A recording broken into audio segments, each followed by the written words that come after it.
So we'll call this meeting of CPDC to order.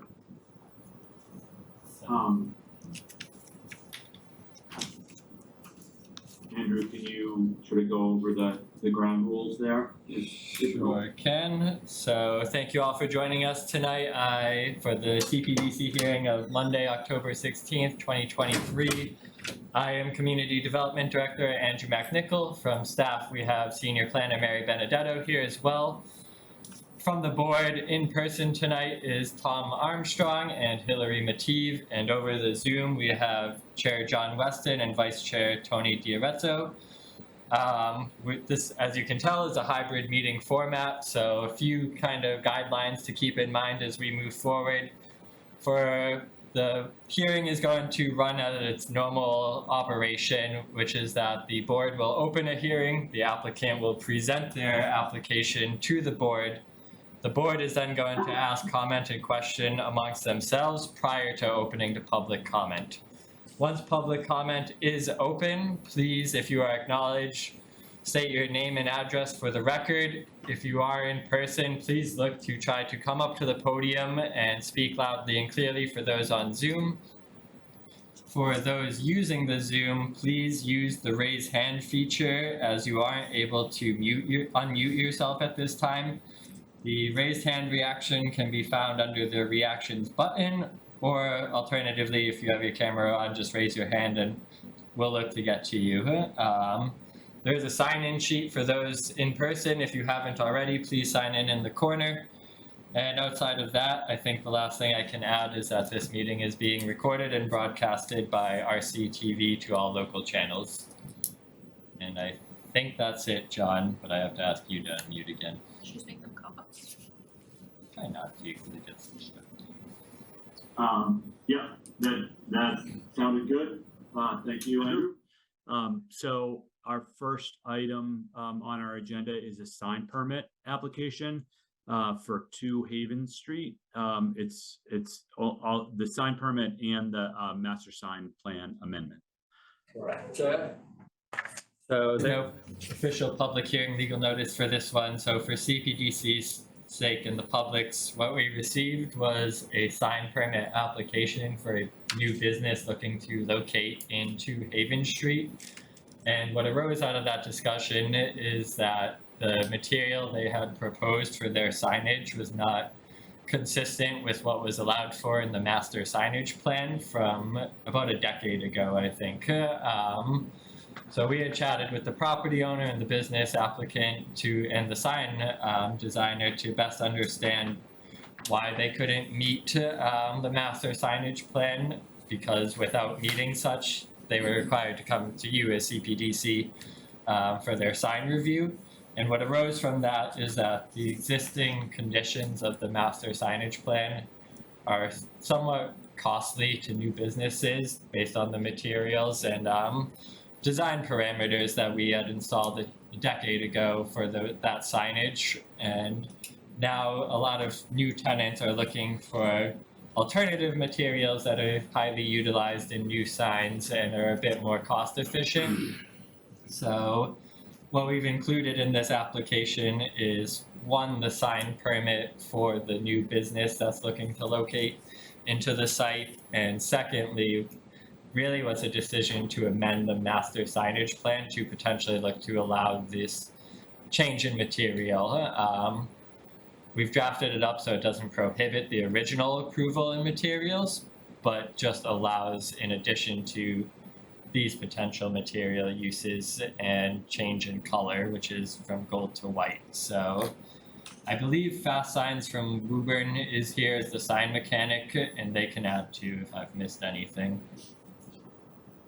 Yes, hi, my name is Elena Frasca, representing Fast Signs. So you pretty much nailed it. The issue has become that the material of the foam board is pretty expensive.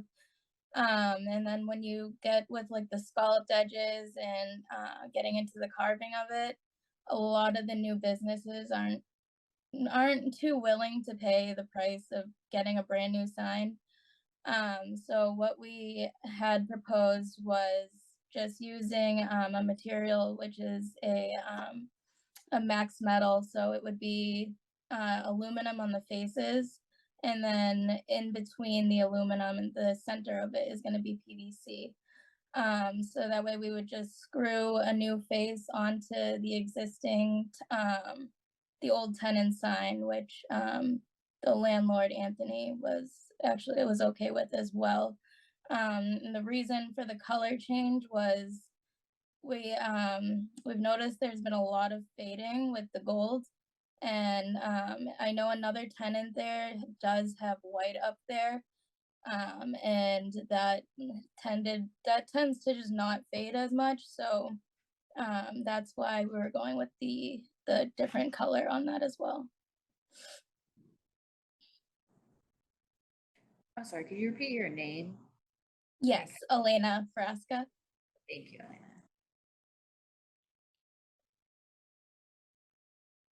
So the one question that I had on this was, the way that it's characterized in the master signage plan is that right, exactly as was described, right, with that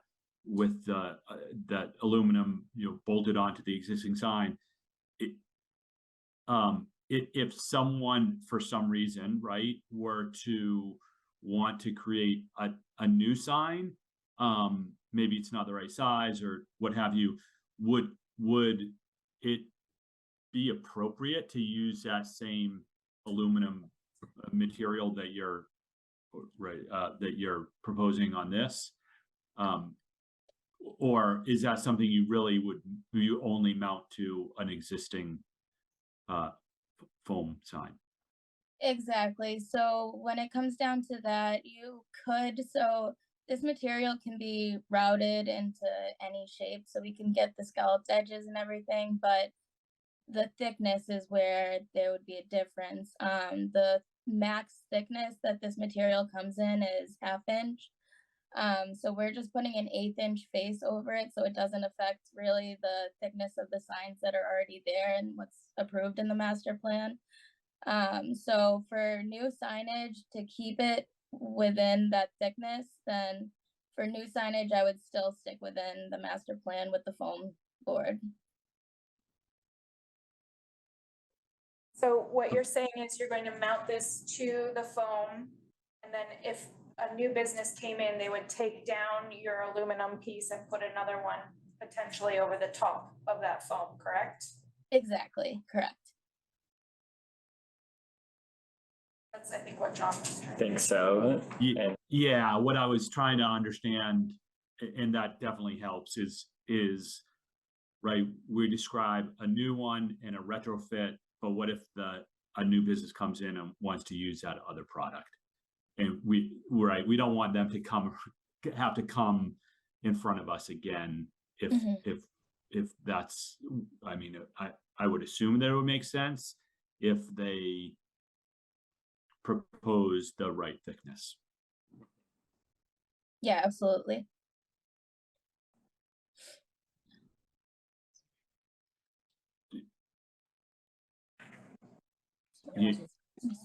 So it sounds like, John, you're thinking we should write the amendment to be more general in terms of materials? Is that where you're headed?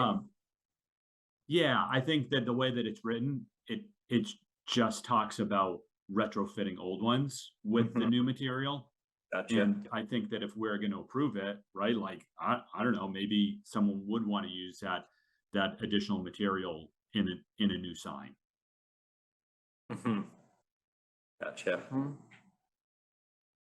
I guess if I could ask maybe fast signs, like what's the maximum number of signs you would keep piling on top of one another? So it really comes down to the shape of the old sign. I mean, if Anthony doesn't have a panel that is in good enough shape for us to mount on top, then that just answers that question. Then we don't have a panel that we can mount on top of.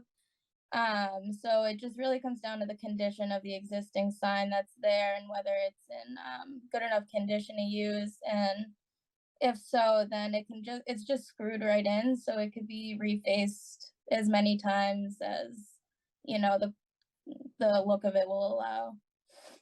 Right, and you're, just so I understand the two questions, you're not saying you would keep putting aluminum panels on top, you would take the aluminum panel down, reface it and put it back up. Correct? Absolutely, yes.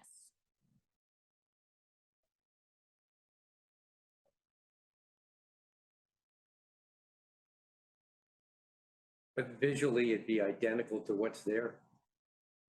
Yes, Without relief. Right. Without the relief, so Yeah. it's not carved in, it's Right. printed on. The original master signage plan was only for gold. Right. So it adds white as an alternative option. Which There are some up there that are white already. Yeah, I saw one. Businesses felt like the gold wasn't It's getting getting, pop enough. yeah, it gets dingy looking after, like oxidized a little bit, dark. Marcel raises the question, how did the white ones get approved? If they don't meet the current zoning, the master signage plan. Two of them never came across our desks. I don't know if they were just refaced. They were signs that were originally approved and seemed like they were just refaced at some point. The other one, I think, did come through and was approved because it's similar and it just came through and that part of the master signage plan just didn't happen. I don't have a good answer, Tony. Two of them, though, I don't think ever came across our desk as far as I know. They are like refacing of signs that were part of the original approval from a decade ago. Which is part of why we said, well, let's amend the master signage plan and make this legit so that we don't have this question going forward. Particularly because the business owners and the property owner all said, we're fine with something that's more affordable for tenants, so the tenants are more likely to change the signs to be up to date. So just for clarification, the aluminum is going to be a flat black of some kind on which white lettering is going to be printed? absolutely. So it's gonna be a matte black, and then it'll just be white vinyl lettering for this sign, whether they choose white or gold, depending on the tenant. The specific writer's collab is going with white. And if you guys need, I can also, if it helps, I can drop off a sample of what the material of what we would reface it would be like, just so you guys could get an idea as well, if that helps. I mean, I use it for my sign, so I'm familiar with what it is, but My only thought is that I think, well, I hate to dictate coloring, but if everybody wants to go with white, I'd rather see all one color. I think it would make the building look better. So we typically in master signage plans, we have given a lot of latitude in like not having everything match exactly, but having, really it's about having the signage be the same sort of size and form. And I do recall when this particular building was built that we actually suggested that they include something more than gold in case other people wanted more, and they, at the time, I think the property owner wanted to just keep everyone with that gold lettering. I personally don't have a problem with different color lettering. Yeah, it ends up impacting sometimes people's logos or like scheme for their business, so we try not to get too into the coloring world. I don't have a problem.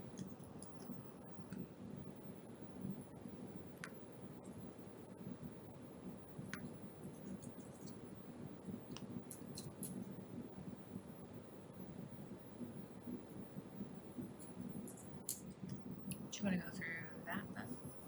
Yeah, so just capturing this.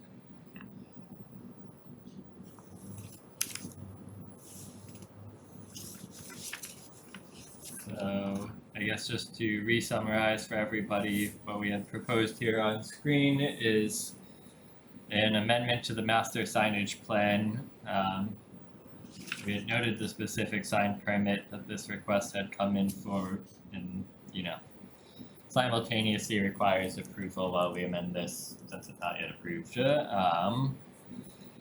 We did receive the elevations and the photos depicting the wall sign, which were shared. We had summarized what was allowed under the existing master signage plan. The number of signs, locations of signs, or the size of signs have not changed, so these are consistent with what was originally approved. Number 3 and 4 here, and I'll have to rework for a little bit, is capturing what the materials and design of that signage looks like. And then, based on the discussion tonight, just to make sure, the materials can be either or. The dye bond material or the previously approved foam board material. And alternatively, for those with existing signage, they can allow an additional 1/8 thickness to reface over those existing panels should they need to or desire to. So that puts a maximum thickness at about a 1 3/4 inch, which we've captured here, and similar for blade signs. So the conditions are similar to the pre-existing master signage plan, and if there are any future deviations, they would require Cpdc approval. And I think that captures everything, but if I missed something, please let me know. Any other comments from the board? My only comment is I'd like consistency going forward, which is to say that giving them an either or, either you can put in a 1/8 of an inch aluminum die bowl if the backing foam board isn't good enough, or you can have the foam, or replace it with foam board. You're going to get a inconsistency. Right now, everything is the same; it's the same thickness, etc. And I don't mind so much that there might be an inconsistency. My problem is that I prefer to know what it's going to be going forward. Either say, as of today, everything works this way, or everything works the other way. I think this is mostly for the thickness of the signs themselves. Yeah, I mean, alternatively, we can just look to allow what is just this dye bond material and keep that consistent and not really have the language of the foam board for those going forward. I came in not wanting to be too limiting, but I'm happy for the discussion to be either or. Just remove the materials entirely. I mean, I prefer it to have the thickness of the material, and then the person using the sign or creating the sign can either have it be carved or flat. Like, I think that's, but I think they should all have that relief from the facade. So I think I disagree with Tony. I don't mind the two ways as long as they have like a relief off of the facade. Yeah. Which I think we've captured here. That's what I think we were talking about. But you're not gonna put the aluminum flat against the building. Correct. Yeah. Okay. We can certainly clean up this language.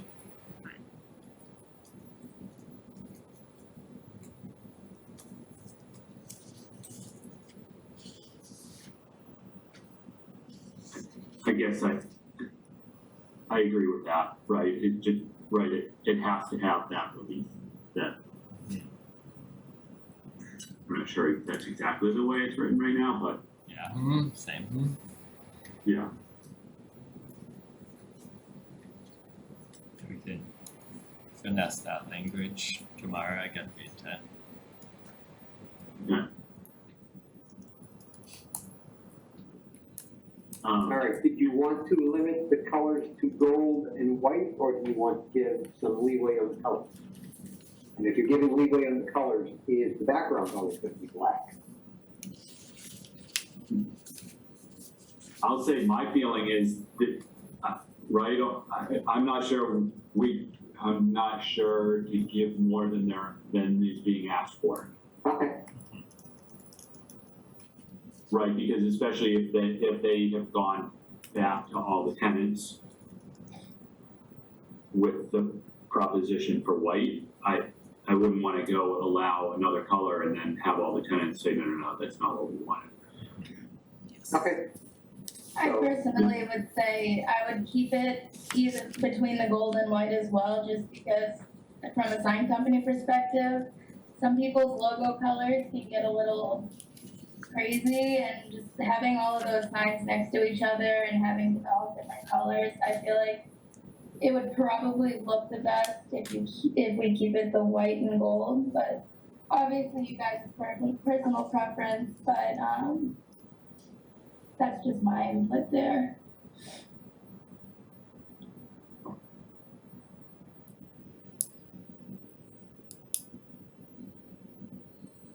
now we can leave it white and gold, Okay, so. We're going to, well, the proposal is amending the current master signage plan Mhm. to allow for basically covering the current sign with an aluminum sign. It does not have to be the etched lettering that is currently there. The lettering can be white or gold. It will still have to have the border around it, black background. And if you need to replace a sign, it's gotta be replaced with a sign that is at least 1.5 inches thick. mhm. I think you captured that very well. I'm just trying to do it for my own sanity. Thank you for mine as well. If we vote on amending the master signage plan, do we even need to vote on the appropriateness for the sign? If it matches? You don't. No, we can approve the amendment and then I can administratively approve the sign permit application.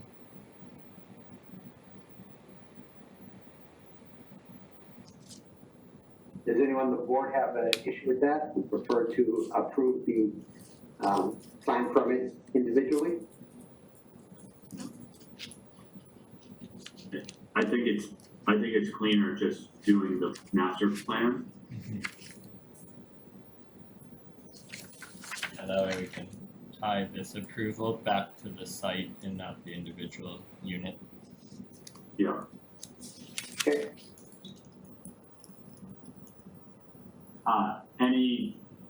Any comments from the public on this? Any hands raised or people in the room? I'm not seeing any at this time.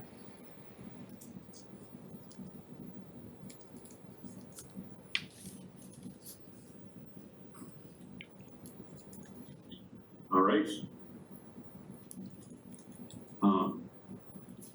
I think we're good to go on this. the motion to amend the master signage plan for 2 Haven Street, such that sections 3, 4, and 5 include the ability to have dive-on sign, facial or covering on the sign. Sorry, I lost the original, the updated signage plan.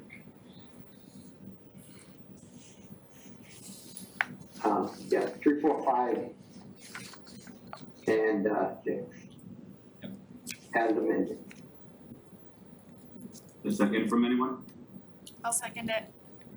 John, before you go to a vote, you want me voting tonight? I do.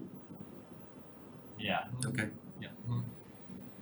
Right, and I'm sorry, I know Tom and Hillary's here. Did I hear Mark is not in the room there? Mark is not here tonight, and yeah, neither is Heather. And neither is Heather. Okay, So I do believe that was All right. seconded, but you need to do a roll call vote. yeah, roll call vote. We'll start with Tom. In favor? Aye. Hillary, Yes. I vote to approve. Tony, Yes.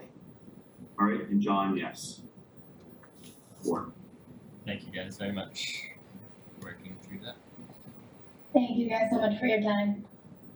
Thank you.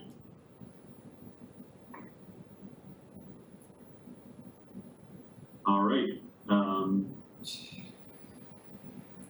moving to the next item on our agenda is a public hearing for a definitive subdivision application, 0 Annette Lane.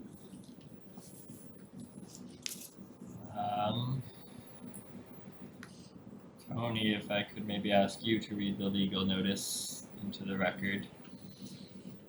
All right. Now, the public hearing notice is hereby given that pursuant to MGL Chapter 41, Section 81C, Reading Subdivision Regulations, Sections 3.0 and 6.0, Reading General Bylaws, Section 7.9, and the Reading Stormwater Management and Erosion Control Regulations, Section 4.5, the Community Planning and Development Commission will hold a public hearing on Monday, October 16th at 7:30 p.m. in the Select Board Room at Town Hall, 16 Lowell Street, Reading, Mass., and through the remote and online measures below to consider the application for a one-lot definitive subdivision and stormwater permit submitted by Peter Seibold for land located at 0 Annette Lane, Assessors Map 38, Lot 139, in Reading, Massachusetts. A copy of the application and the company plans are available to the public at Town Hall by appointment and on the town website the Thursday prior to the hearing. Thank you very much. Thanks, Tony. Welcome. And tonight here we have Andrew Pandolf from Vineyard Engineering and Peter Seibold, the applicant. And I guess, John, if you're okay, I'll pass it to them for the presentation. That would be great. Perfect. I can share you guys' plan on screen. Just let me know if and when you need to go to different pages. Sure, thank you. All right, again, my name is Andrew Pandolf with Vineyard Engineering. I'm here with Peter Seibold, the applicant, and I believe joining us on Zoom is Carlton Quinn of Somerville Engineering. He was the civil engineer for the project. So 0 Annette Lane is a vacant wooded lot consisting of 54,942 square feet, located at the west end of Annette Lane. There are wetlands located in the northern and southern portions of the property. And there are municipal sewer and water located in the southern portion of the lot within a 50-foot wide utility easement. The lot is located in zone S20. The lot as it stands today conforms with all zoning dimensional requirements except for lot frontage. The lot currently has 50.03 feet of frontage on Annette Lane, which is less than the 120 feet that's required by zoning. In terms of topography at the site, the highest portion of the site is located in the central portion of the property. And it slopes downward to the north and south towards wetland areas on the property. So we previously submitted a preliminary subdivision application to Cpdc for a one-lot subdivision and extension of the layout of Annette Lane in order to create the required frontage for a buildable lot by zoning S20 dimensional regulations. This preliminary application was approved by Cpdc in April of 2023, so we've taken the next step and filed the definitive subdivision application. It's essentially the same. It's a one-lot subdivision and roadway extension for construction of a 28-foot by 60-foot single-family home at the property. So we, in the preliminary process and as well as this in the definitive process, we've requested a waiver from the subdivision regulations for construction of a way. What we would like to do, rather than constructing a full way, excuse me, from connecting Annette Lane to Applegate Lane, we would simply like to extend the layout, the paper layout of Annette Lane across the entire frontage of the property. But we would like to only construct a 30-foot pavement extension in order to access a single driveway that would access the proposed single-family residence. We requested the waiver for several reasons. This is less intrusive to the wetland area. By extending the pavement only 30 feet, we can stay outside of all wetland buffer zones and outside of the wetland itself. And from in terms of a public benefit, this the waiver would prevent an increase of traffic that would occur if we were to construct a way from Annette Lane to Applegate Lane. Essentially, if we did that, it would be a cut through for both neighborhoods and increase the number of traffic and cars in the area. So as part of this definitive application, we've submitted a full stormwater management plan that was prepared by Somerville Engineering and a geotechnical report that was prepared by Aardvark Geotechnical Engineering and Testing. These plans and reports were based in part on a subsurface investigation that was completed at the property on June 16th of 2023. This investigation consisted of the installation of 8 test pits throughout the property and inspection of subsurface conditions by Somerville Engineering and Aardvark Geotechnical personnel. Is this C102? Might be the next Somerville. It's a Somerville Engineering, but yeah, this one, that one's great. Yep. So the proposed site improvements, which consist of the extension of this 30 feet of pavement, the construction of a driveway, and the construction of the single-family house and associated lawn in the immediate vicinity of the house, this all results in a land disturbance of approximately 13,000 square feet and a net increase of 4,131 square feet of impervious area.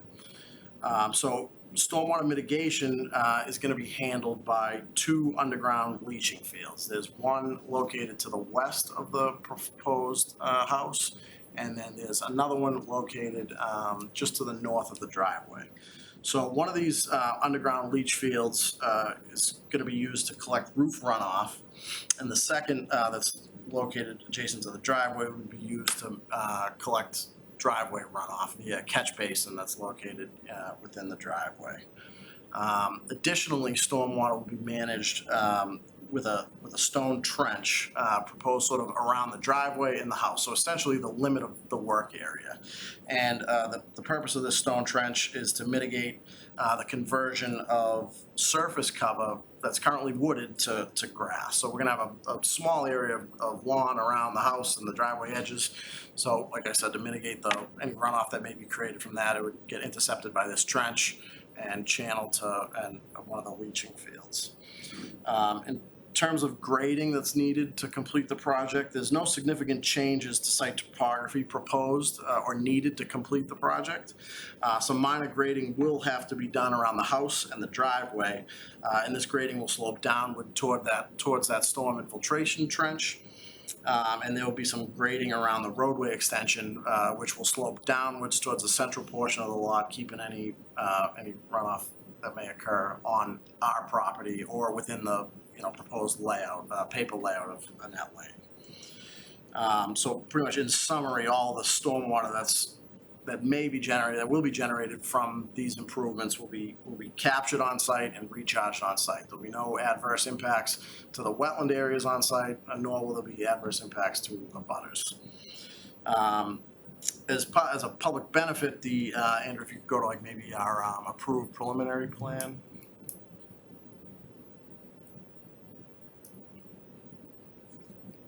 The one that shows the boardwalk, yeah. Thank you. So as a public benefit, the applicant's proposing to construct a 4-foot wide by 142-foot long boardwalk between the end of Applegate Lane and the end of Annette Lane.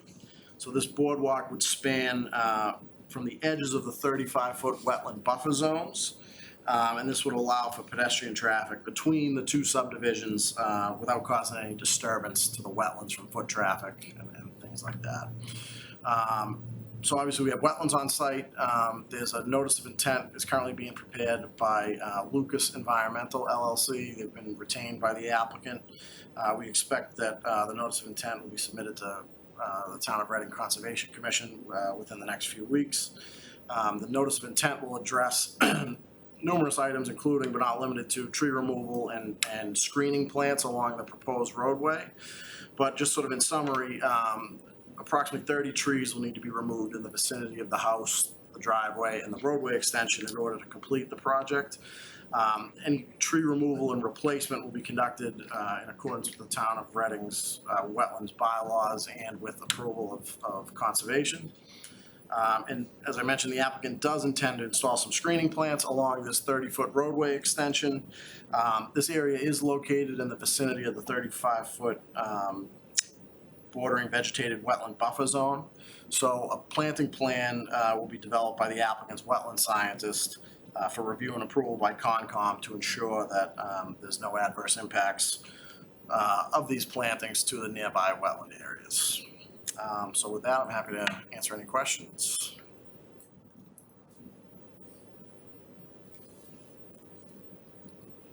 I'll open it up. Any questions from the board? Explain how he's I'll start. So you've got two infiltrations to handle the stormwater from the house and the driveway. Correct. What about the extended road? What happens to the water there? So that water, as it does now, will flow down towards the wetland area. On another plan, we do show a snow storage area.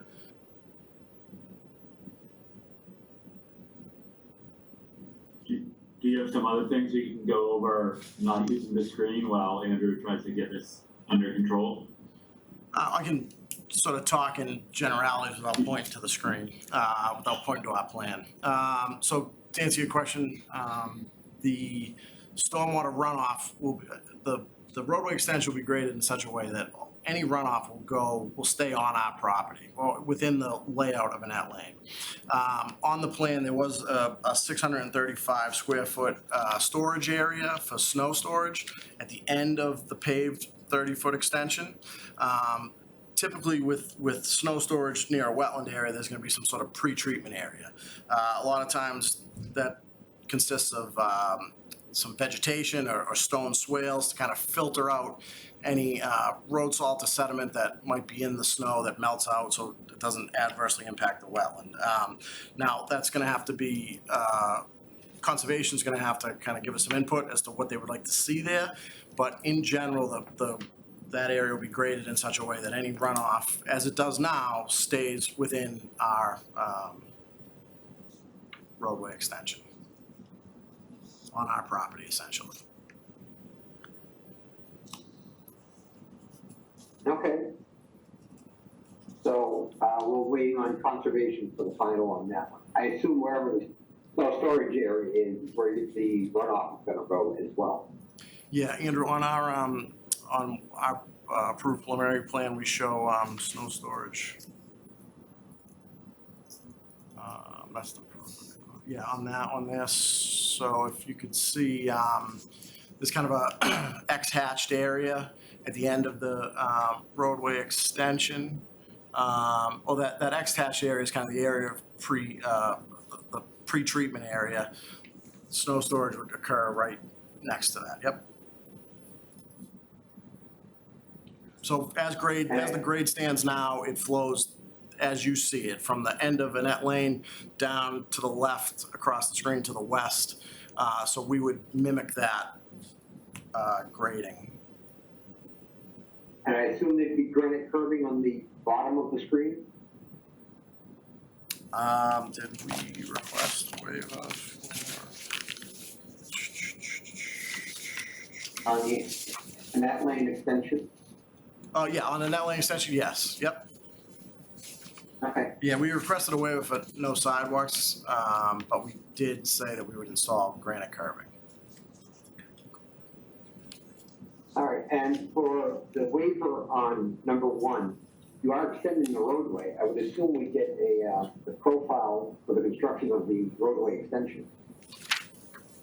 We can provide that. It might have actually been provided as well. That might be kind of a carryover. I think it was talking about a full, I think what we were intending there was a full profile.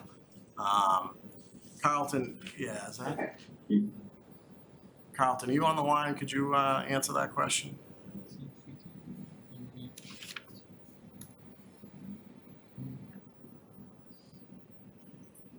Can you hear me?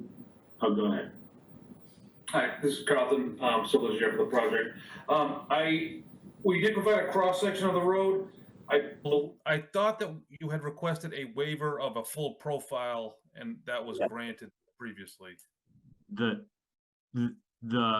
discussion was for the full profile of the roadway that isn't getting built, but we still wanted the profile of the existing, of the extension. And honestly, right, I would assume that you'd have, although this wasn't discussed, right, that you're gonna end up with a profile of the boardwalk too. So we, a schematic plan, like an architectural plan of the boardwalk came through late last week that I sent to Mary this morning. So I'm sure you guys haven't seen that, but we did submit that today. Right. It wasn't necessarily a profile, but it was more of a, you know, construction plan. Sure. But yeah, I think, right, the idea was the profile of the 30-foot section. It's right, shouldn't be an enormous thing, but just to give everyone a sense of what that looks like. You can provide that, yep. And on the boardwalk, speaking of it, is that a request from the neighborhood conservation or just a proposal? Well, there was some discussion, I think, during the preliminary, that, you know, if we could tack on a public benefit to the project, you know, we should try and do that. I think, you know, in the DRT meeting, there had been some discussion that another somewhat similar project had done a boardwalk through a wetland area. So we sort of added that into our project. Okay, I just wanted to, I mean, if nobody's asking for it, I guess I'd rather not build it. Sure. My recollection, Tony, was during our preliminary, there was discussion about it from the community. Yeah. Or discussion, request. Yeah, okay. That's all my questions for now. But the final decision on that would go with the Conservation Commission? Is that right? Is that my reading? Yeah, so Conservation and Trails Committee, I'm sure would like to opine on it and ensure that, you know, it's feasible, it's likely, it's possible, and provide any comments for that. But from my understanding, yeah, it's also a desire from our conservation staff, Chuck, to continue to promote trails, build trails and connections to neighborhoods that make sense to do so. And this felt like one that might have the opportunity for it, so we had also asked for it for consideration.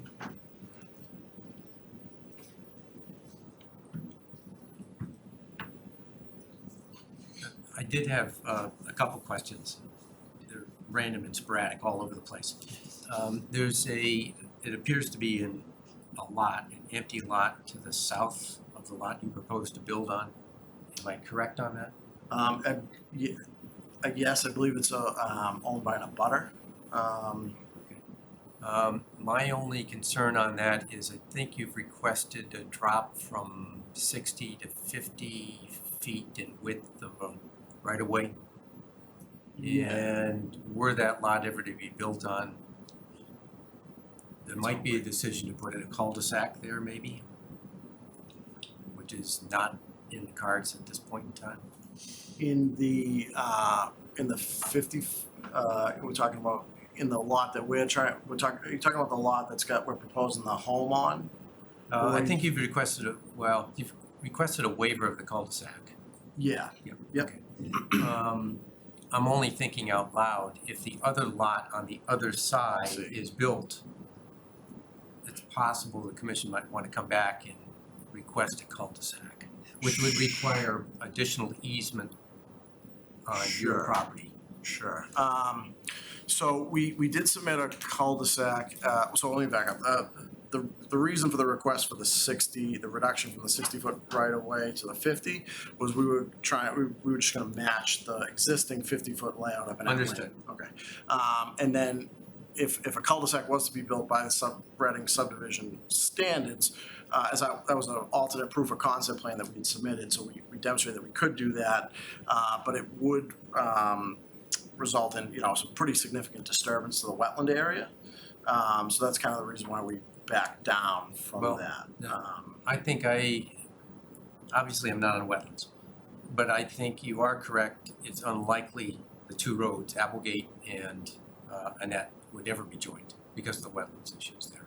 Sure, yep. So I'm just, well, what's in my thinking here is that if a house is built to the south, and clearly access would be from Annette, if Yeah. that were the case, that maybe we might want to come back and require a cul-de-sac Yeah. there, maybe. And so, which might mean we would need some more right-of-way were that to be the case, Andrew. Am I So making myself clear? I'm just, nobody has said anything to that effect yet, but yeah, so What's his lot? you're thinking of this lot here. Correct. I believe. It is too extremely wet. I would say what's I think being it is done is extending the frontage, existing frontage of this lot, like you are extending it, right? So they're gonna have more frontage than they have today. Whether or not, you know, they propose a development parcel to try to put in another single family home, I guess I can't really say for sure if it would meet zoning requirements, but they would have the frontage extension, so they would have to look to divide this lot, meet lot area, meet lot frontage, and then have Right. adequate access, which and in all likelihood seemingly looks unlikely, but I guess with any And creative maybe my design- argument, looking at it from that map up there, is moot because the rest, the road right now is 50-foot in width. So if Right. the lot to the south were developed, the additional 60-foot, were we to go with a cul-de-sac, could be done on the southern lot. It doesn't have to be done on the applicant's lot. Okay. Here's another question.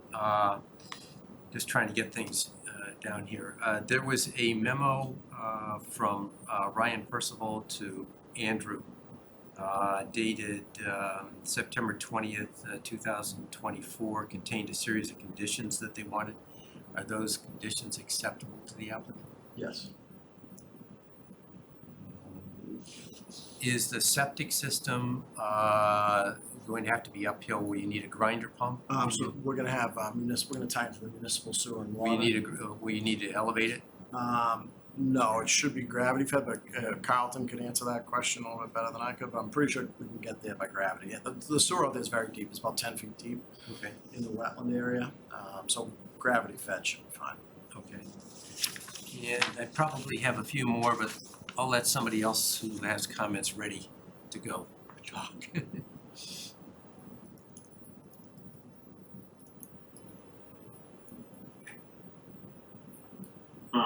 Other comments from the board? Well, let me just, they're random, I've checked them off on what I've got right here. Personally speaking, I think you've asked for a reduction in the width of the paved surface to 30 or so. I don't have any problem with that. On lighting, I did not have any problem not requiring lighting. Is that your view there, Andrew? Sorry, what was that? On street lighting?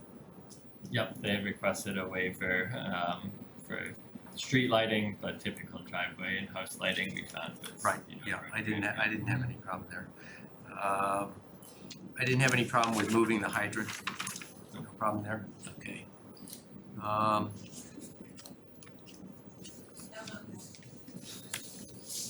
Read down the waivers that you requested. Can we assume, I'm looking at the waivers that were requested, Andrew. Mhm. 3 is the waiver with regard to environmental impact report. That's more wetlands conservation than us. Yeah, if I can spend a second on that, I'm happy to. And 1 second to pull up my list here.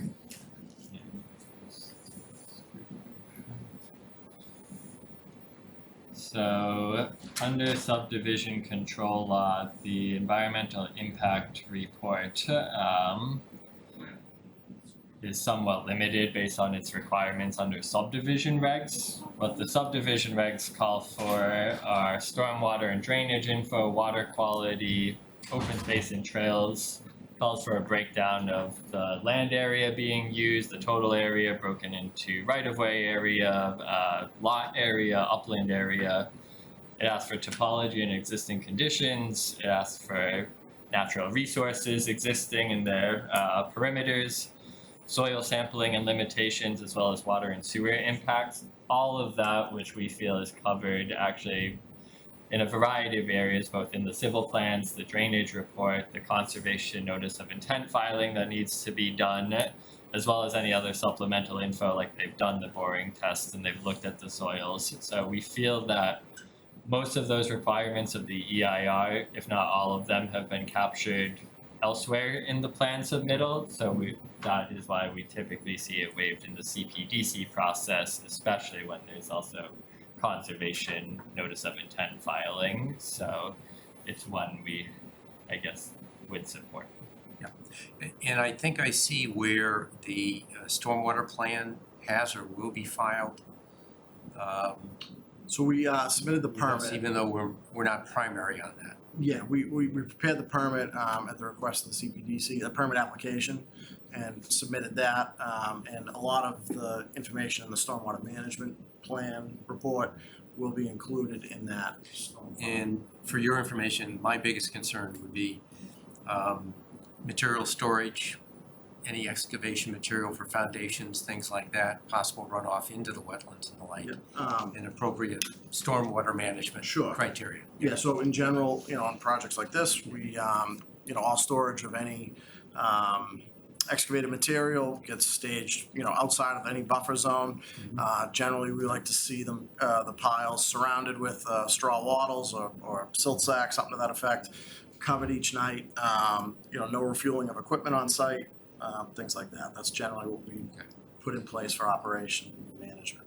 I noticed you've asked for a waiver with regard to the sidewalks, and I was down there and I don't recall whether there were any sidewalks on it yet current. I believe there are sidewalks. Yeah, there are sidewalks. Westerly or east, let's see, northerly or southerly side? They're on both sides. But the issue is, we're extending the roadway 30 feet. A minimum of 19 feet of that will be, at least on the northerly side, on our side, will be driveway. So you're gonna have a, really short span of sidewalk that kind of goes to nowhere. On the southerly side, what was sort of discussed during the preliminary process was maybe in lieu of sidewalks, we could put in screening plants, so that, abutters don't need to see the roadway and things like that. So My only thought, and you just tell me how difficult it would be, on the northerly side, if it was continued to the driveway, is that I mean, it would, is that difficult? it's not a deal breaker by any means, no. Okay, Yeah. but I don't want to be a Yeah, I mean, pain, it's- I don't want to be a it's- pain either. It's kind It of just makes almost- it just makes it more complete. Sure, I mean, it's almost probably already almost there, but, it'll be a short extension, but, it wouldn't be a deal breaker for us by any means. Just see right here, I'm going down the list right here. Sure, so no problem. Sorry, apologize for No, that. no worries. Let's see if I see anything here. I'm kind of where Tony is with regard to the boardwalk. I'd let somebody else make the definitive decision on that one, but my biggest concern is I think you've offered to turn it over to the town. And I'm worried about maintenance and upkeep in the long run. Sure. But I'm willing to defer to somebody that's more knowledgeable on that subject matter than I am. But I can see the advantage to it as well. Let's see.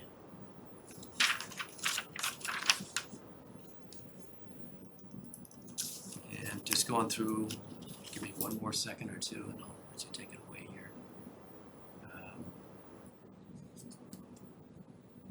Yeah, right-of-way ownership, I see that. That's not a problem. There was one statement in here that something like upon sale of the lots, the deed shall be submitted to the town and demonstrate compliance with this. And they talked about and not transfer it to the abutters. Can't tell you, I can tell you it's under prior to issuance of the certificate of occupancy, paragraph 2 under right of way. And I assume you don't have a problem with that one, which is a right of way. Yeah, I was looking at that condition earlier, and it was a holdover from another application. I guess what we want to be sure of is, because it's to be accepted as, public right of way, that there are no vested rights of interest transferred to the future owner of the lot, which in this case of the subdivision and creating the new parcels, there shouldn't be. But we just like to get a copy of the deed to make sure it's capturing all the elements that we plan for. No problem with that. And I think that was it. All right. Yeah, I think Tom, you're a little bit of that. At a disadvantage, we went through most of these during the preliminary.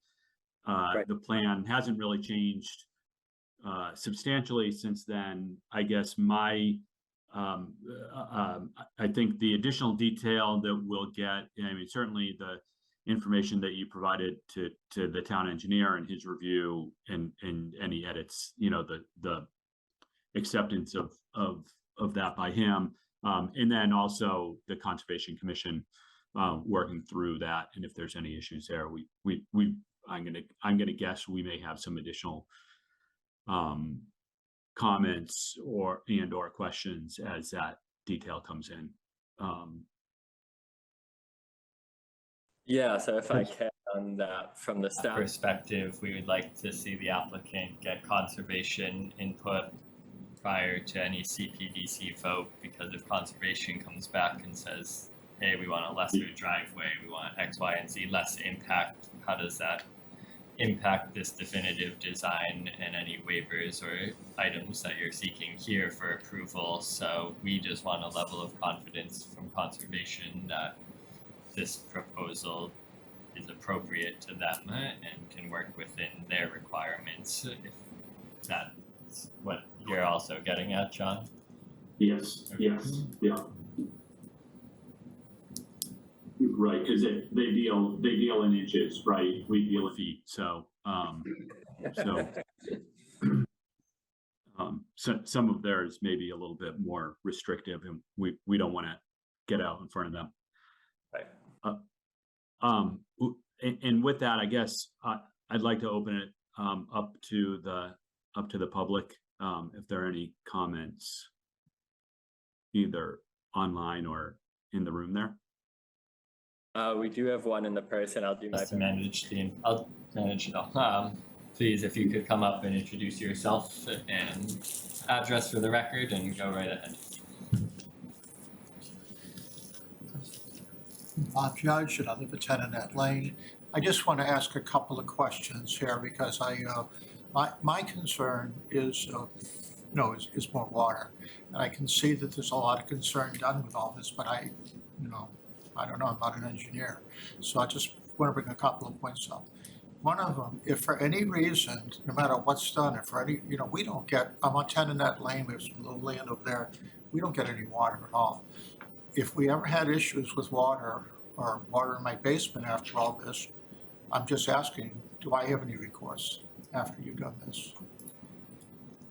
I think we're always open to hearing resident concerns. I don't know if there's any, we look at this development site and its ability to capture its stormwater on site and not have any new impact off site from it. Yeah. And so we rely on those studies and understanding that that's to be done, and we then to ensure that they're complying with their erosion control sediment plan during construction, and that post-construction and occupancy, that their maintenance and schedules are on time to ensure that the system is acting as it's supposed to.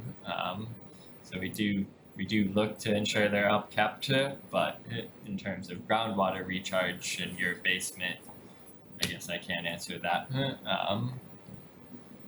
outside of what I've just noted. I'm sorry I didn't hear that well, but if I started getting water in my basement, would I have an issue with the town or a recourse? Not to my understanding, but we'd be willing to hear you out and see how we can work with you, if at all. Okay, well, I'm just saying it ahead of time because that would be a real problem. And when I look at the road, my concern is it looks like the road's gonna go 30 feet, but then right away, the last 19 feet, they turn. So in other words, their driveway it doesn't go further than 30 feet. Right. It goes 30 feet, and then, but before you go to 30 feet, you turn 19 feet, go that way there. I'm just looking at that area, because I have that area right over there, my land is lower than their land. And I'm just worried about a trough being built up in that area. Do you follow what I'm saying in that area? Okay. Sure, yeah. And so, let me just ask a question. The 30 feet, when you start the road to 30 feet, does that go straight out? Does it drop down some?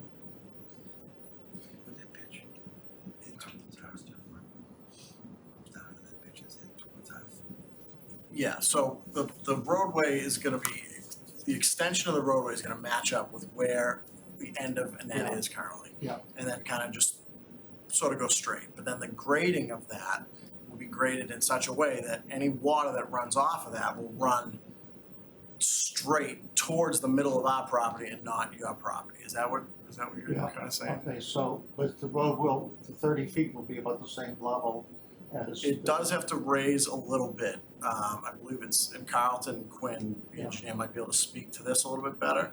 But I think there is a little bit of fill that needs to be brought in there to make it sort of a little bit more level of a roadway, because it does drop off a little bit there now. But, nothing significant, nothing crazy. But that fill, any fill that is brought in will be graded in such a way to sheath water away from you and your property. And I'm also, and I'm sure looking at all this, you don't want to have an eyesore, but I'm also concerned about with this and having that the road higher than my land, that it'll kind of look like an eyesore too, if you know what I'm saying. Sure, I mean, we're gonna, mitigate that as best we can with the use of screening plants along the roadway. So you're not looking at just a roadway, but where it's a little bit sensitive of a resource area, we just need to run by conservation what types of plants we could potentially use to put in on that southerly side, on your side, to, gussy it up a little bit, so to speak, yeah. Well, because, that's good, because that's part of what I'm concerned about. Yeah. The appearance there. Can I ask, what's your address? 10 Annette Lane, but I'm the house. And you're on, okay, which one? Okay, that one down there. Okay, Yeah. the one I was talking about when I was talking the southern lot. Yeah, and when you were talking that southern lot about something, that's my land too. Yes, Okay, right. so there's nothing ever gonna be built there for sure, it's all, it's all watershed. And as far as we do have the sidewalk, but there'd be no, we don't even use the sidewalk ourselves, I just mentioned that. That's the main thing I wanna mention, just my concerns about water and that it looks, it blends in, that's my concerns.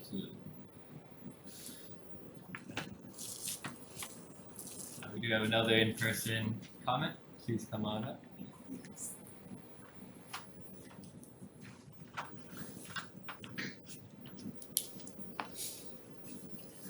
My name is Deborah Fine. I live at 3 Deborah Drive. You said that the extension of Annette is going to go straight. The layout on paper of Annette, we're gonna extend the lines out straight through to the end of Applegate Lane. So not the actual roadway itself, but the paper layout of it will be extended. So on paper, that's a roadway, a layout, a way. But we don't wanna build a whole roadway there. We just wanna build a 30-foot pavement extension off of the end of pavement at Annette Lane. How wide will that be? It's gonna be as wide as the road in that lane? So the pavement extension will be 30 feet wide, which is the existing width of pavement of Annette Lane now. And then the layout of Annette, the extended layout of Annette Lane on paper, it'll either be 50 feet or 60 feet wide, depending on what CPDC says. If they the subdivision regs require a 60-foot right-of-way, but the layout currently of that lane is 50 feet wide. So that's why we requested a waiver to go from 60 down to 50. So between 50 to 60 feet wide, to answer your question. Okay, and the driveway for the property that will come down and go to Annette Lane where it is now, or will it go on to the extension? It'll go on to the extension. It will go on to the extension, Yep. okay.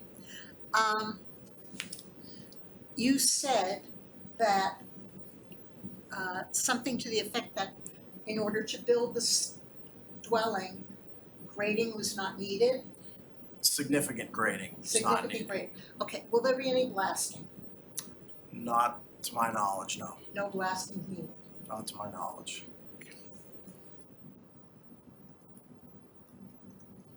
And the way I saw the plan, now I know there's been a lot of discussion as to whether or not there'll be a boardwalk going through there. And I may not have looked at it the right way. It looked like the boardwalk was going to end on the street. Is that the way it happens? So it would end on, it would end outside of the 35-foot wide buffer zones. So it might end up on dirt, it might not end up right on pavement. But the idea behind the boardwalk is to allow folks to walk through that area without trampling through a wetland and doing damage to the wetland. So it would end probably a few feet after the end of pavement on Annette, and same thing on Applegate. So it would be a kind of a unpaved trail for a few feet off of the pavement, and then you would step onto a boardwalk. Over on Applegate, there's a hurricane fence up right now. Will that come down? Yes. Or will there be a Yeah, gate in it there would for the come, boardwalk? well, it would come down, right? It would come down. Come down, okay. And same thing with the fence that's sort of there on Annette, or is that down already? That's down already. So there was another fence on Annette, that's down, the fence on Applegate would come down as well. Will the construction equipment be entering from Annette, Yes. not from Applegate? No. Okay. Thank you very much. Thank you.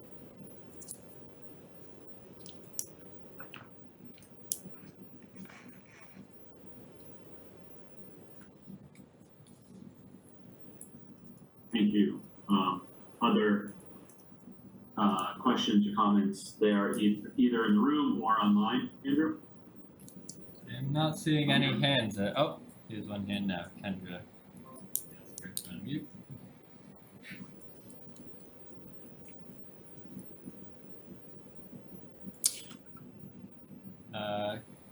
Kendra, I had asked you to. There you go. I think I'm unmuted now? Yep. We can hear you. Okay, great. Yes, I was listening with interest to two of the residents, the concerns about water.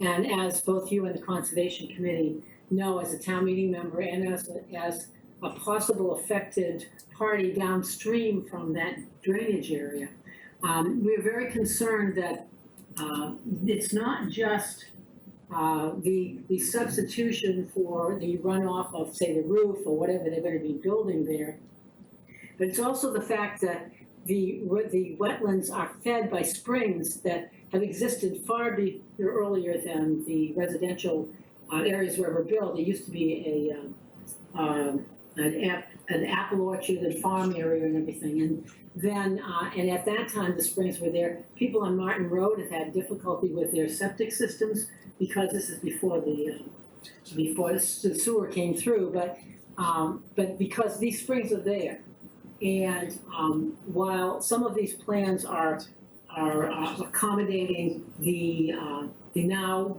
what will be pervious area of the roof and the runoff, way downstream, and then the wetlands continues on down between Martin and Deborah, and then it goes perpendicular over towards Covey Hill, goes under Deborah Drive, and then at Covey Hill it goes to the right, and it goes down towards Franklin, and then it goes to the golf course. But we're really concerned that this area where the property will be developed this Annette Drive, it's not just the area that's no longer gonna be absorbed, but it's going to be an area that the springs will continue to feed it.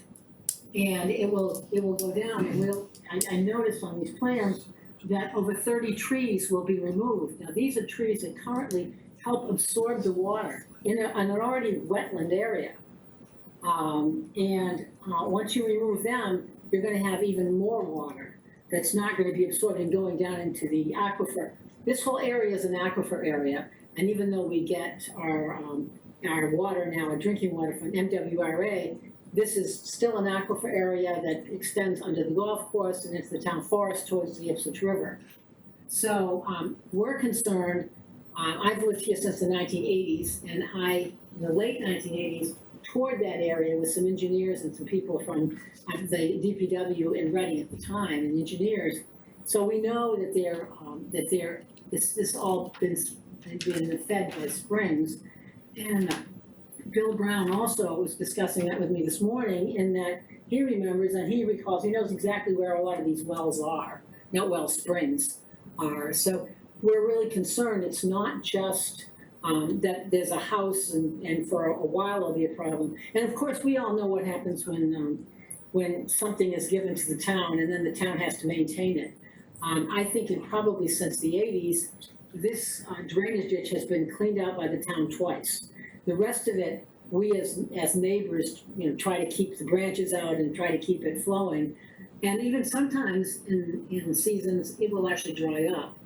So, there's a change in climate going on. But we're really concerned that we don't want to have, once something is built, it no longer is absorbing water and going into the aquifer that way, but it's also, it's going to end up collecting water that then will be rushing faster than we can handle it downstream. So I haven't heard anybody talk about the impact there, but I certainly understand the neighbors, the people at Deborah, and there was someone else who's on, I believe, Annette right now, and he's got reasonable questions to be raised that I'm not sure the engineers have really answered to my satisfaction. And we want to make sure that there's no negative impact on not just the direct abutters, but the rest of us downstream.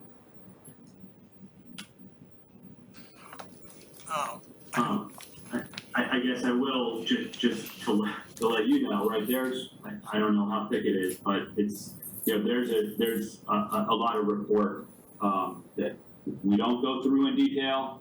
I don't go through in detail because the town engineers do, and the Conservation Commission does it much better trained in that.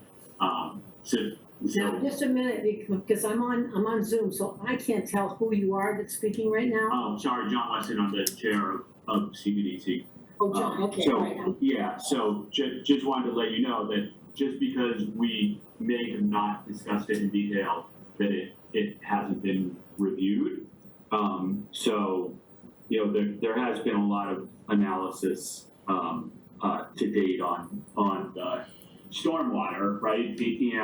And they mitigating their own impact to this location. It really is hard to say that they need to fix the problems that were created in past developments. And so, I do know that, right, some of what they are doing will in fact do that.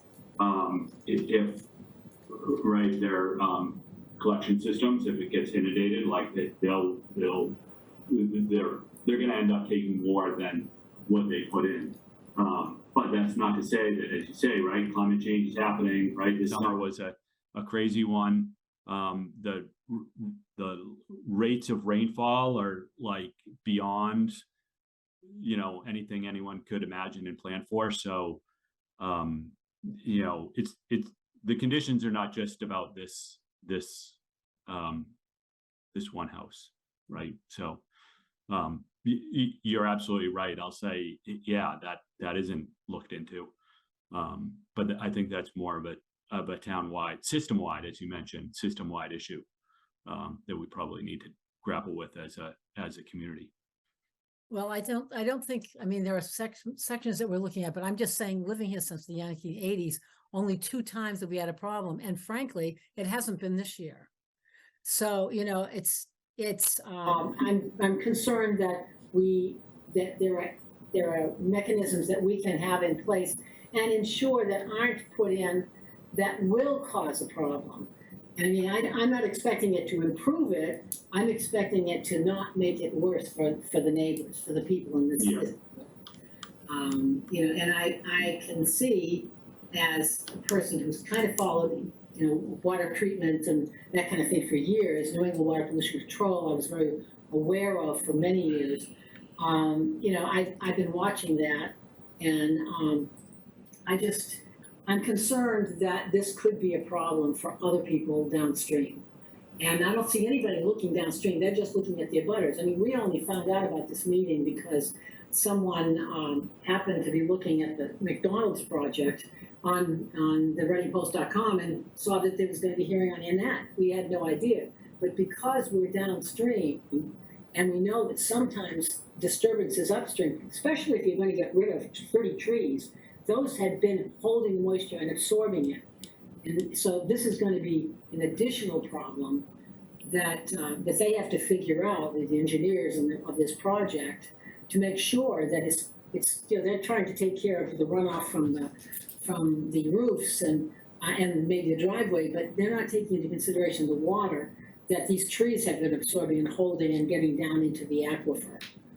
So I'm almost anticipating, well, I'm obviously anticipating this, there could be problems if we don't bring this to their attention, because no project should adversely affect the existing conditions. Correct. And we're hoping, and I think that one of the earlier speakers, a neighbor, had said, well, so what happens if this happens with the town? You know, what do we do? Go back to the town and say, hey, look, you've caused us to have flooded basements and everything because you allowed this. I know stuff like that happened with on Franklin Street at one point. People who had no problem until some road work done. And you know, there's not a whole lot of recourse. So anyway, prevention is what we want, okay? Yep, this will be, as I think we mentioned, right, there's more hearings on this at the Conservation Commission where they will delve into that issue deeply.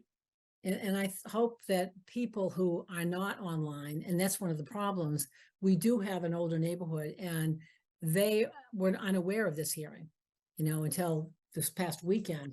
And that's because you notify the direct abutters, but not those downstream. And maybe there's got to be a better way to inform people. perhaps. Yes. It's an age-old question. John, if I may, this is Andrew Pandolf Sure. from the surveyor on the project. The idea behind the leaching systems is water enters those systems and it allows the water time to naturally percolate through the soil. So it's not going to increase the amount or the rate of infiltration. We're not altering the wetlands at all as part of this project, so there's going to be no loss in flood storage or water capacity there. And to the point about the trees being removed, the town of Reading has pretty strict bylaws about replacement of trees cut down within buffer zone areas and within certain distances from wetlands. So we're likely going to be replacing those trees on a minimum, I'd say, of a 1-to-1 basis. So whatever gets cut down is going to get put up somewhere else. So, I think we've really looked at stormwater pretty closely here to, and made sure that there's going to be no impacts to abutters or folks downstream. So I just wanted to add that. Okay, thank you. Thank you, Kendra. Other comments or questions in person or online? I believe Rob has one additional comment. Yeah.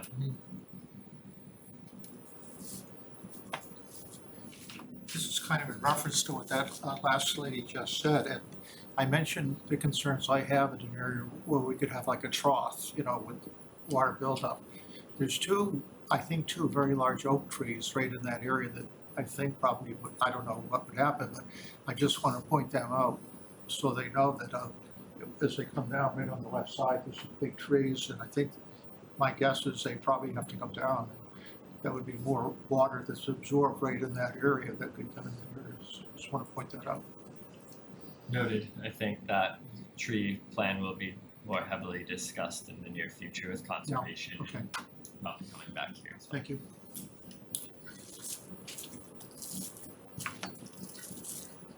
Andrew, can you correct me if I'm wrong, but wasn't this a notice hearing? It was. So all the abutters within 300 feet should have received the mailing Correct. about this meeting. Yep. Okay. But when we do, they will notify. Yeah, so people were notified for within 300 feet for the CPDC hearing, and they will be re-notified when the conservation application is filed, and that hearing is scheduled with them as well, so they'll get a additional notice for that hearing. But it also, right, these all get noticed. Right, they're on the town website. Yep, they're in the local papers, they're on the town website, they're at the clerk's office, and I guess I'll take this opportunity to remind all that if this project is continued tonight, you do not get a new notice for the continued date, but we will program it onto the town website, and staff is here as well.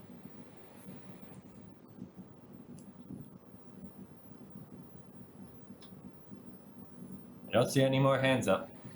All right, any other thoughts from the board? None for me, thank you. Okay. Hillary and Tom, are we good? Good. All right, so I think, I think that we are looking to continue this. We need that additional info from, from your Conservation Commission hearings. Before I know I'm ready to move along on this. So, do we have a date that we can continue this till?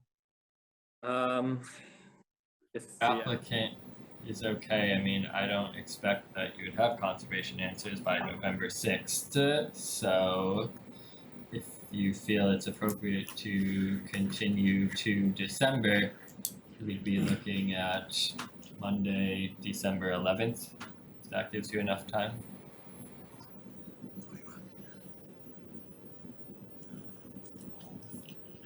We can do the November 6th. Well, no, we but won't you have to conservation continue. answers Yeah, by exactly. then. I'm just thinking of that, well. Yeah. If you're away, you're away. All right, yeah, can you pencil us in for the December meeting? Yeah. Mm-hmm. Oh, I'm sorry, the January meeting, because I'm gonna be away that Monday. January meeting. So that week. January, yeah, proposed date, January 8th. Monday, January 8th. I think I'm gonna ask, and with the CPDC is okay, that we continue to the December meeting for this time. If you need to continue from there, we'll have our date more secured. I just don't wanna We haven't shoot, approved we our haven't schedule like yet. looked at the schedule with you guys yet, so 2024, so I just don't wanna choose that date preemptively, so. Okay, so Monday and then we'll be in. Yeah, so we could tonight, the continuance would be to Monday, December 11th.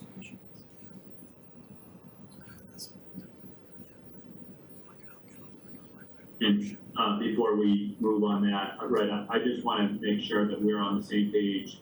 I don't anticipate any plan changes based on our discussion tonight specifically, right, except for addressing the town engineer's comments, and then, issues that may, right, evolve through your update of the plans for those, and issues that may evolve from the Conservation Commission hearings. Right, is everyone, are we all on the same page, right? It's sort of those two things are gonna drive any other comments that we may have. The only question That's my I understanding.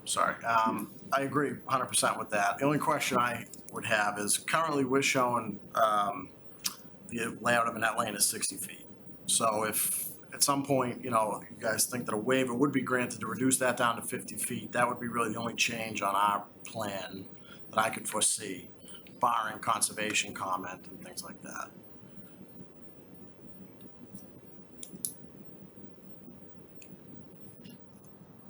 this is the, right, this is the right of way, not the pavement width. that you're Correct, talking about? yep, right, so we don't have a waiver for the 60-foot subdivision requirement. So right now, that's showing a 60-foot wide layout. So if a waiver is granted, we would then like to revise that and move that line down to match that line, Andrew, yeah. But where we didn't have, a waiver at that point, we kept that as a 60-foot wide layout. So I guess my question would be, I would just like some guidance on when we should change that for, your consideration, basically. Yes, if I can, John. Yeah, please. I would ask that you design your plans to your request so that we can adequately vet them at the next hearing. Okay. We have in the past looked to maintain existing right-of-way layouts, but we just want to see it and make sure that it looks appropriate and feels appropriate. So I ask that you design it to that per your request. Okay. And should that be, denied on a waiver, then we'd look to condition changes for it. Got it, okay. All right, so we can make that change ahead of the next meeting, yep. Yeah, as long as that's okay with you, John. Yeah, that makes sense. Yeah. I think that's typically what we've done. Yeah. Okay, thank you. All right, so looking for a motion, right, to continue to December 11, with no specific time identified. Correct. Thank you. Correct. Make the motion. Motion to continue the definitive subdivision plan for 0 and Net Lane to December 11th. I'll second it. All right, roll call vote, we'll start with Hillary then. Agree, yes. Tom, Yes. Tony, Yes. John, yes. Great. Thank you, guys. All right, thank you very Follow much. up. Thank you. Thank you.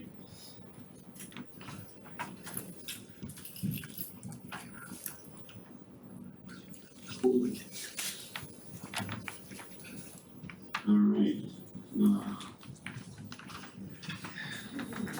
Next item on our agenda, public hearing for a site plan application and special permit For 413 Main Street, McDonald's, USA.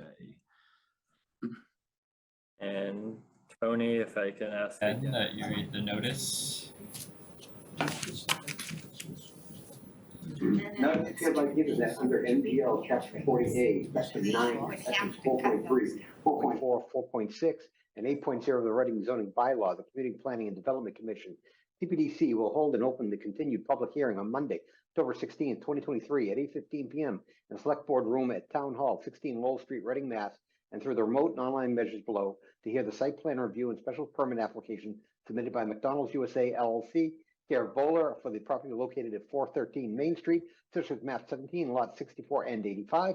The applicant is proposing to raise the existing McDonald's restaurant and build approximately 3,970 square foot McDonald's restaurant with new parking, landscaping, and a new side-by-side drive-through with 2 lanes.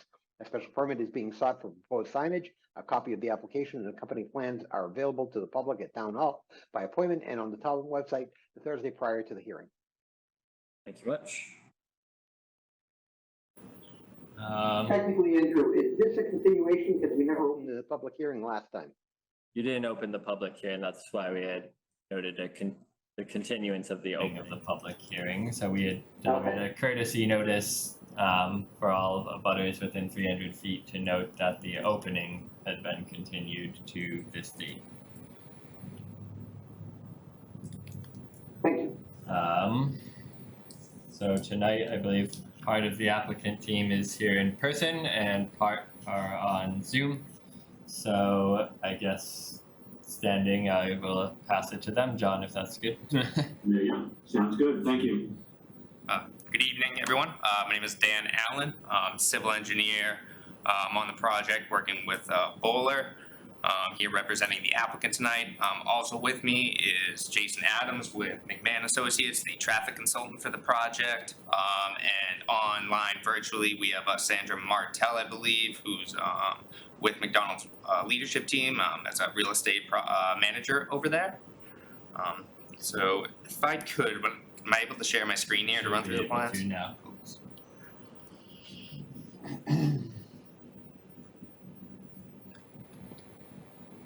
If I can interrupt you for a second before you go, I just wanna, For full disclosure, I own a transportation planning firm, and we are under contract with McMahon Associates right now on something completely different, not related to this, not in Reading at all, but just I do have a contractual relationship with McMahon that would, but because it's something completely different, wouldn't influence anything on this particular project consideration. So just want to be upfront about that.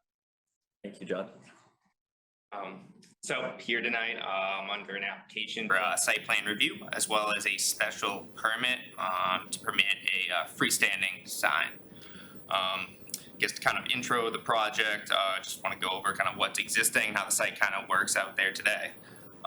As you can see here on the aerial, we have an existing 3,700 square foot building with a single order drive-through and single order window. There's currently 3 existing driveways. You have an entrance only and exit only onto Main Street here, and then a full access drive to Bolton Street over here. For internally, on the kind of right side of the building here, there's some clockwise circulation around the internal parking area, and then around the rear of the site, it's one-way access, and you need to come directly out of the exit drive to Main Street there. What McDonald's is proposing to do, and then, here's just another picture of kind of what the building looks like out there today. You've got the building and also a large kind of play place area at the front. So McDonald's is proposing to raise and rebuild the site with a new restaurant,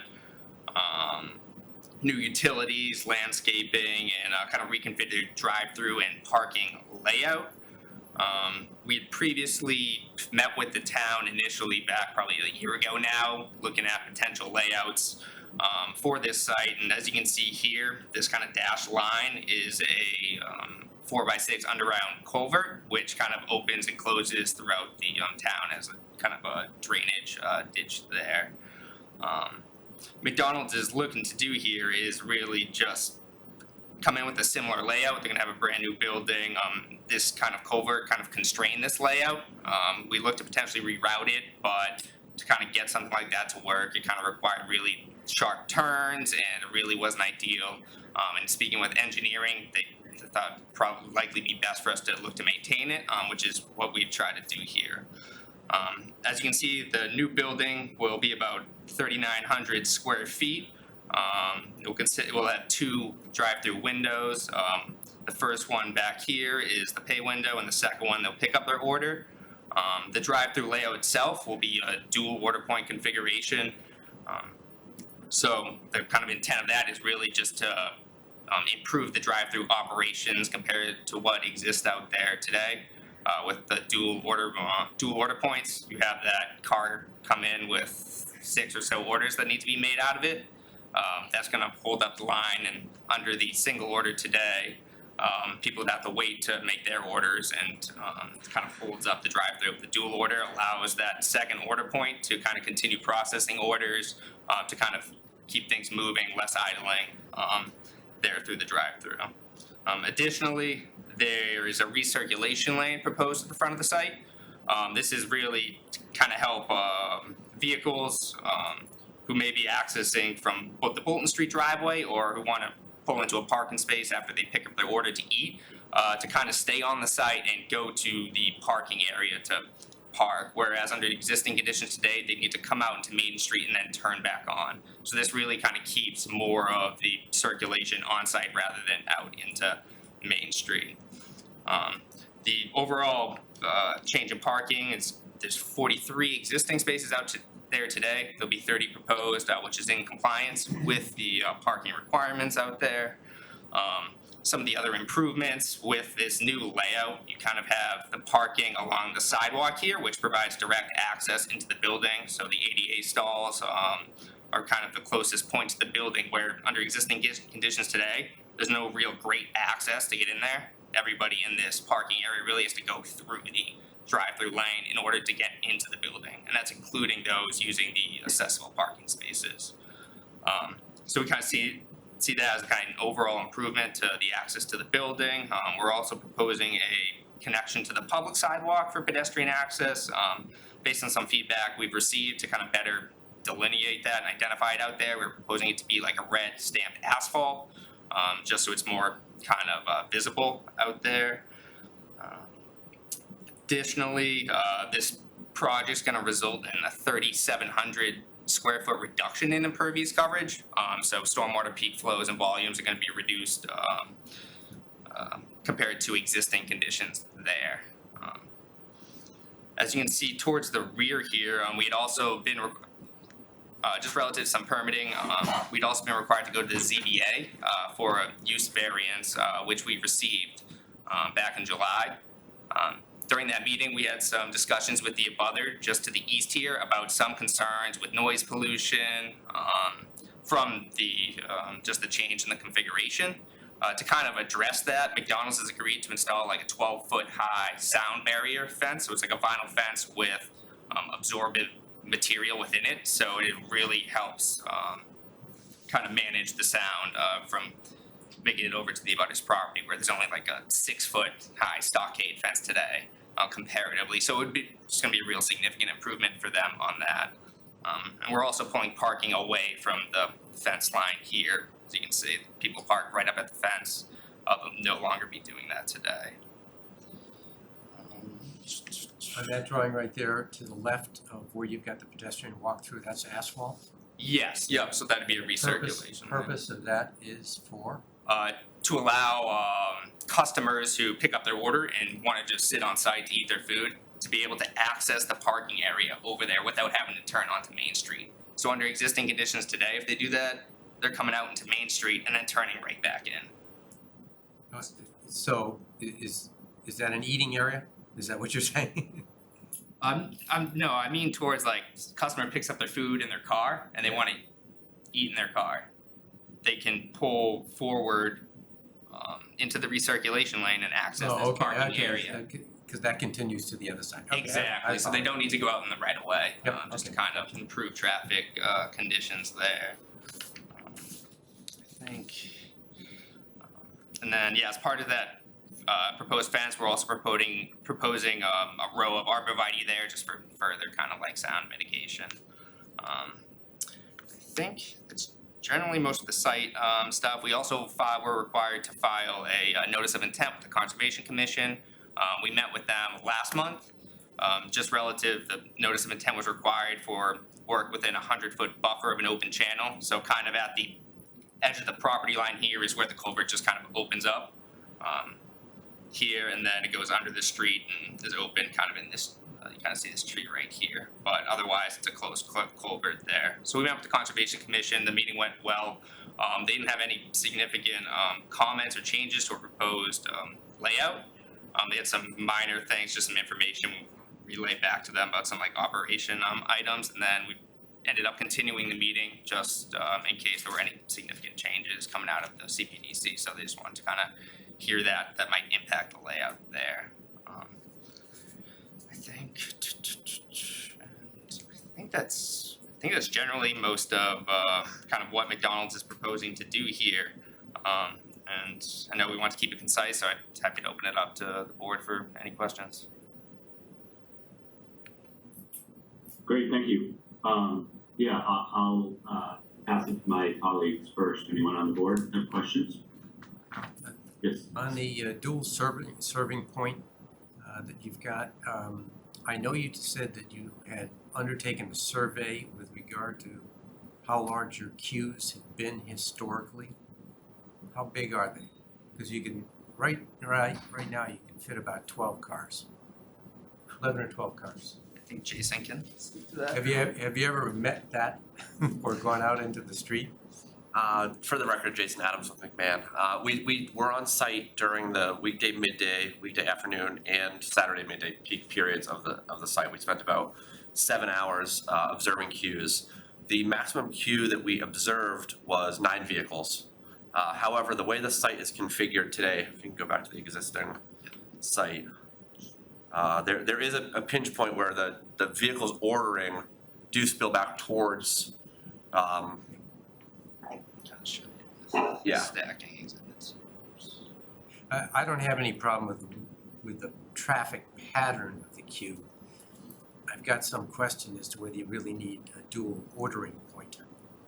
So I'm worried a little bit about accidents in that area too. Right, so we did observe at one point during the Saturday midday peak period, the queue did extend back to the main line, and would have, had there been one additional vehicle, created a situation where the vehicle would not be able to turn onto the site. So that is a primary objective of this project, is we're moving not only expanding the storage area for the queuing, but also moving the entry to the drive-through much further away from the access points on the site. I think the traffic flow pattern you've come up with, in my view, subject to other members, seems to be a good traffic flow.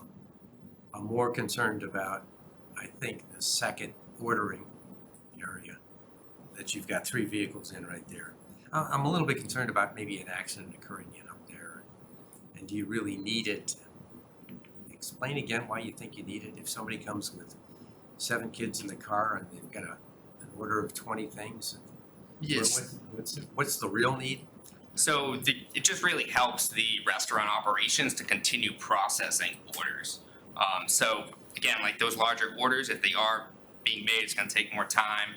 This second order point allows vehicles to continue through there and make their order there smaller. So somebody make their order, and then they'll pull up, the other car will come in and make their order, and that person might still be making the larger order.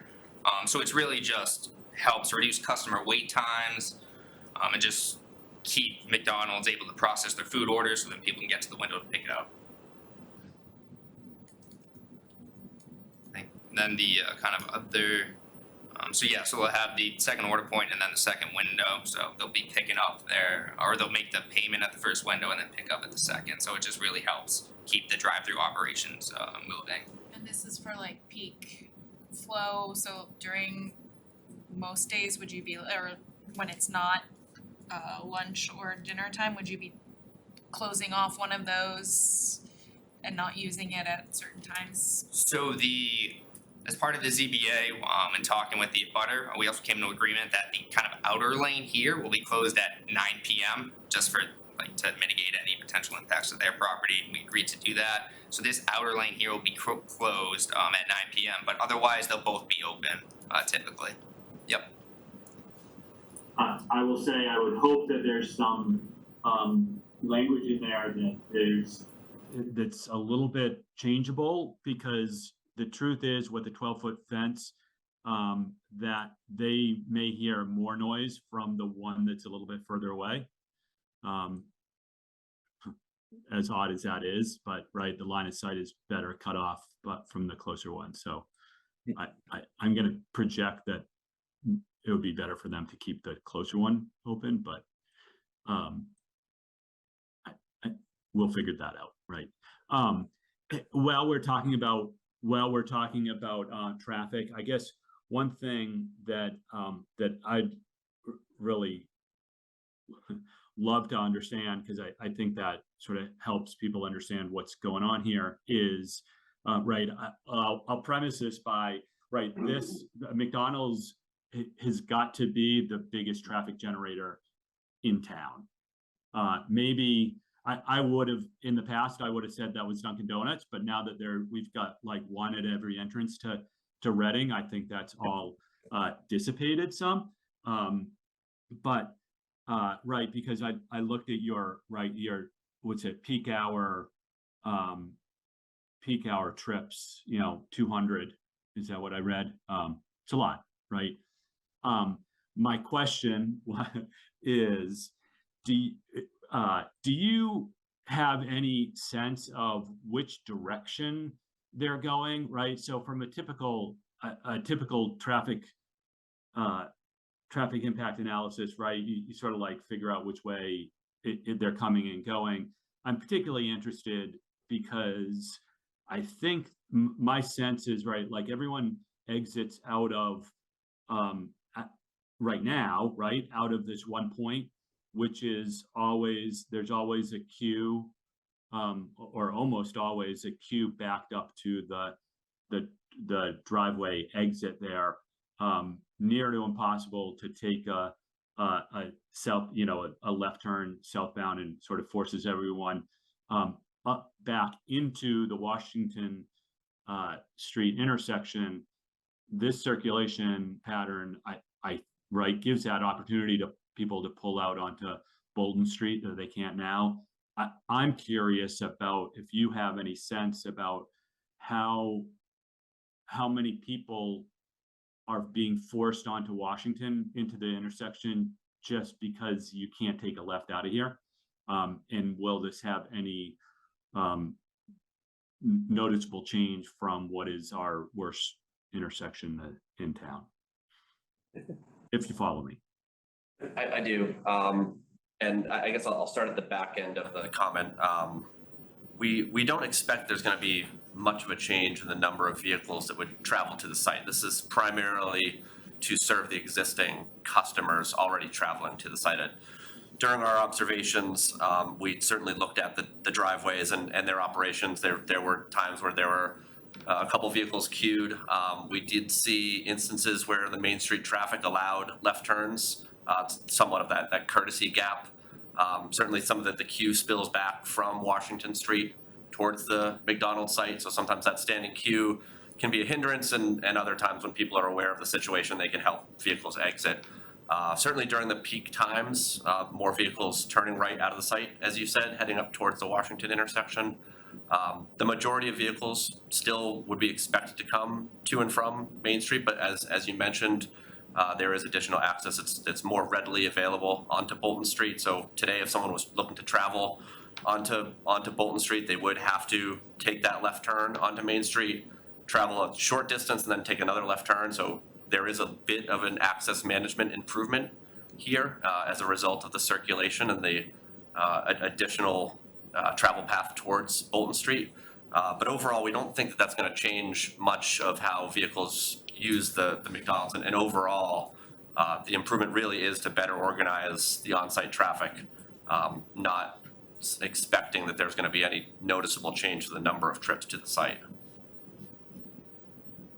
All right, but you don't have a sense of which direction people are coming or going to? Right, we don't have a specific count of that. And also with the access changing, there likely be some modification of how vehicles came to and from, but I think it's safe to say that there would be fewer left turns coming out of the site onto Main Street just with the access to Bolton Street. Yeah. Thank you.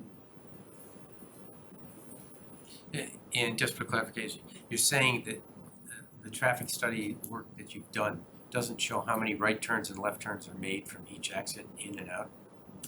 Correct. Our focus was the operations of the site. Again, the improvement. This is a pretty typical approach by McDonald's to better organize the restaurant as well as the site, so that the dual drive-through is something that we're seeing on a lot of sites across Massachusetts, New England, and the country really.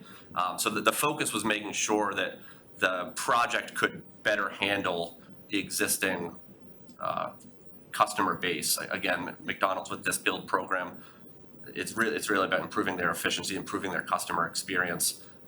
Sure, there could be a couple extra people that come to McDonald's. That's of course what they're hoping for. But that's not really the expectation. Is this is going to open the gate for more people to stream in. I maybe I misread wrong, but I thought coming out onto Main Street you can only turn right, but you can turn left. Is what you're saying? Correct. And we did in the earlier conversations with town staff, including the police. In paraphrasing from that meeting, they were in favor of allowing all access from that movement, because if you were to try to prohibit the left, everybody's going up into the Washington signal at that point, and there will still be vehicles that would likely take a left anyway, so it was agreed upon that the existing access would be maintained.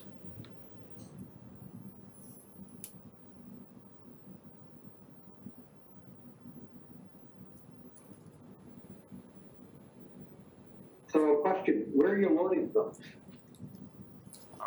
So loading, McDonald's typically controls their kind of schedule for loading. So they'll avoid having deliveries made on any like peak hours. Under this situation, the loading vehicle likely come in Bolton Street Drive, around the rear here, and then pull over, usually within these parking areas on the left side here, to unload to the kind of rear door. Based on... Nobody is in any of those parking spaces. Correct, yep. Did you look at including any loading zones in the plan?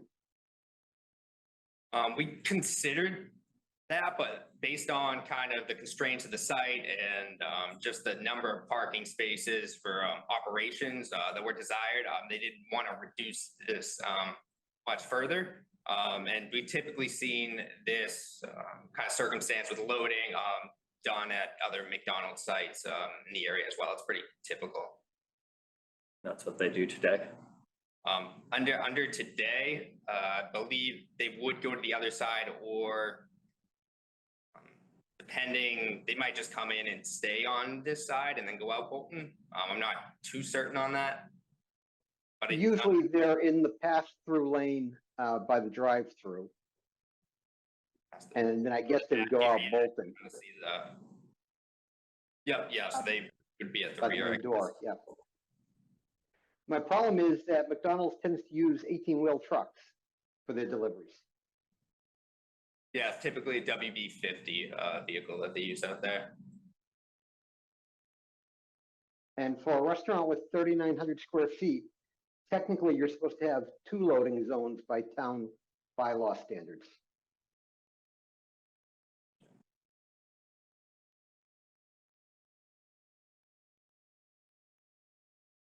Is that size truck currently used today? I believe so.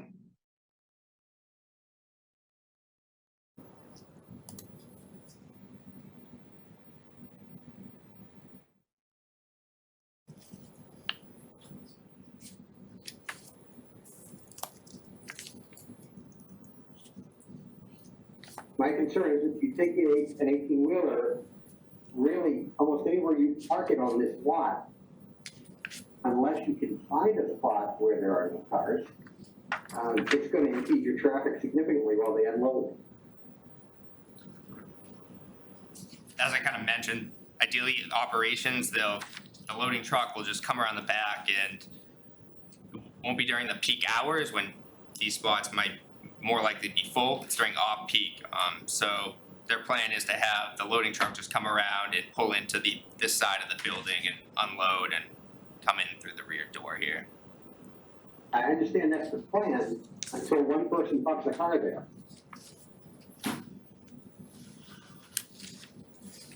And what, a truck is approximately 50 feet long, 2.5? Is that right? The trailer's 53 feet and the cab would add in another, what, maybe 15, 20? Mm-hmm. So I mean, these spaces over here typically wouldn't be filled by patrons, not really ideal access to the building. These are the majority gonna be employee spaces. So they'd be able to. It doesn't matter whether it's peak or unpeak, they're gonna be filled. Well, if they're mainly used for employees to park there, they'd be able to move the car and make sure those are not filled. So are they moving the car at the beginning of their shift, in the middle of their shift? I think, Tony, I think it's probably important for us and them to report back to us, what do they do now? Where does it, right, specifically, what are the trucks that are loading, being used? What are the hours? Where are they doing it from, right? Because Cause the existing site, it's the same issue, right? They don't have more space. They don't have less space. Yeah, so we can, we can definitely follow up with the operator, just kind of confirm some of those existing conditions and then how they're planning to exactly handle that with timing and everything. I'm just saying that, Tony, because right then we can have a conversation based on, some additional information. I agree to that. My problem is that they're coming here with a plan that requires two loading spaces, never mind just one. And I'd be happy to grant them the waiver on one, but it looks like they didn't even think about meeting the requirement. So we'd have to come back with a waiver request as well if we weren't able to accommodate those 2 spaces. Yeah. Consider that more and follow up with you guys on what might help. Okay. Conversation.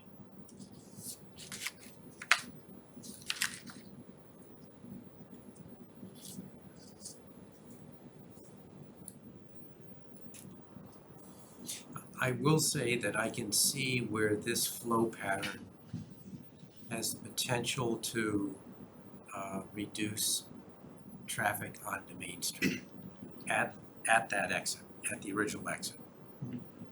I can envision that. Creates a few other problems that you don't want to run over any pedestrians and things like that, but I can see where it could potentially reduce traffic onto Main Street from the current exit. I guess kind of responding to those concerns with the pedestrians crossing there.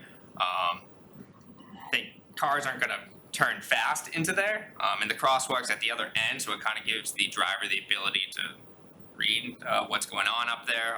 Also making that a red stamped asphalt as well to better identify it. Yeah, no, I agree that you can lessen that, and I think the arrows could show another exit, up onto Bolton Street too.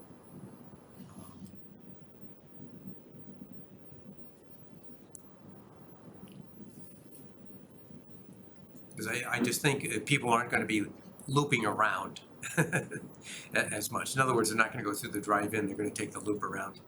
I just don't think you're going to get as much. I think the people that are parked right now to the right are going to exit onto Bolton, more likely than not. Could be wrong, but so.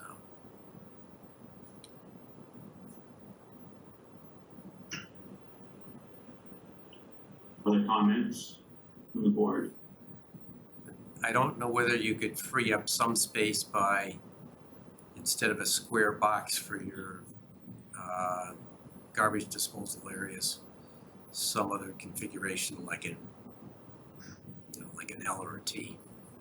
I think the kind of layout for the McDonald's kind of trash, it's pretty typical here, just for what they need for their operations, and kind of a vehicle that comes in and picks it up as well. Yeah, because unlike the deliveries, there's no, at least to my knowledge, right, there's no McDonald's trash service, right? They don't control that. So don't know when those guys are coming.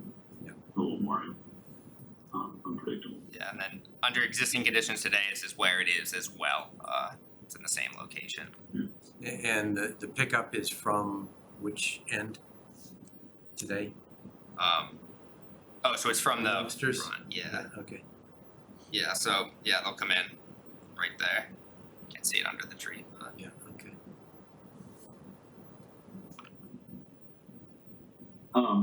A couple of items. One I just wanted to touch on. So in terms of signage, I saw, I don't want to get into the details there, but right, there's a lot of directional signage that also, it's in the plan set that also has, branding on it. And so we typically don't approve that. It's, you can use the McDonald's colors, but in this case, not the big M. The font, the message has to be, giving directional, not advertising.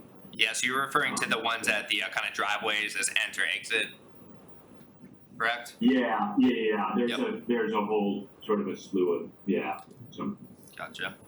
Yeah, though, we can remove those so they wouldn't have the M logos. Yeah, and our intent, for the sign permits applications, I guess, we're hopeful that you guys have what you need to review, which is walls and freestanding, and we're working with them behind the scenes on all these directionals to make sure they meet the requirements of the bylaw, per their allowances, so yes, we'll continue that effort. The tree that you've got on Main Street, I wouldn't want it to interfere with line of sight. I don't know whether that's an existing tree or what, but Yeah, that's a tree within the right of way currently. yeah, okay, just as long as it's trimmed up high enough. Is there eating outside in the green area up by the second Right here. border area? Yeah, No, this isn't an eating area. This is just this is the transformer okay. proposed there, and this is just additional landscaping there currently. And you don't propose any eating outside? I don't know whether we do, Andrew, or not, but because of litter or If it's on site, they can have outdoor dining. It's not going to eat into the required parking or anything. We don't prohibit it by any means, but certainly we would want it, if ever proposed, to be properly managed and maintained, especially with the wetland resources and other natural areas around.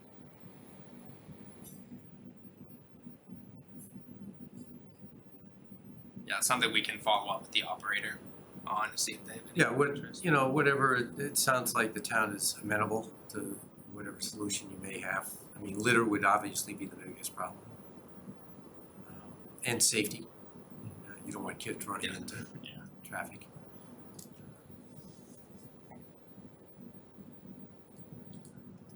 On the, And then, go go ahead, ahead. John. No, go ahead. So I saw, right, that the engineering, drafted a memo, had a number of comments. I saw that, you all had replied to them. And I guess the question is to Andrew, do we have any feedback? Right, I think that letter was a little while ago. I mean, it wasn't today. So I don't know if engineering had a chance to review the responses or whether they have still outstanding comments. Our one outstanding comment from the subsequent review, and thank you for acknowledging, is that we'd just like to see the pre-treatment improved a bit. I think right now it's at a 33% TSS removal. We're typically asking for 80% on any given site plan, whether it's stormwater permit or not, and it seems to be achievable for a majority of projects. So we'd just like them to ask that they revisit that and see if there's improvements to try to improve that phosphorus reduction in TSS percentage.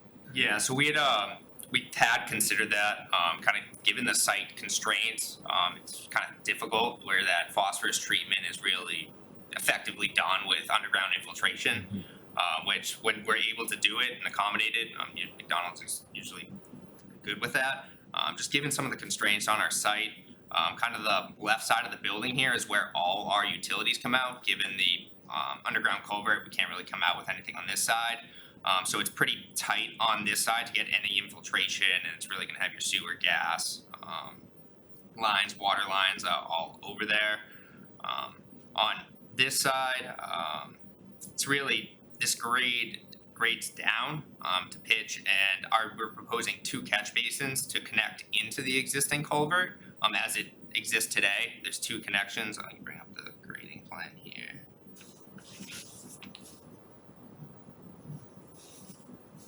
Yep, so there's 2 connections today, capturing, and which we're proposing to reconnect to.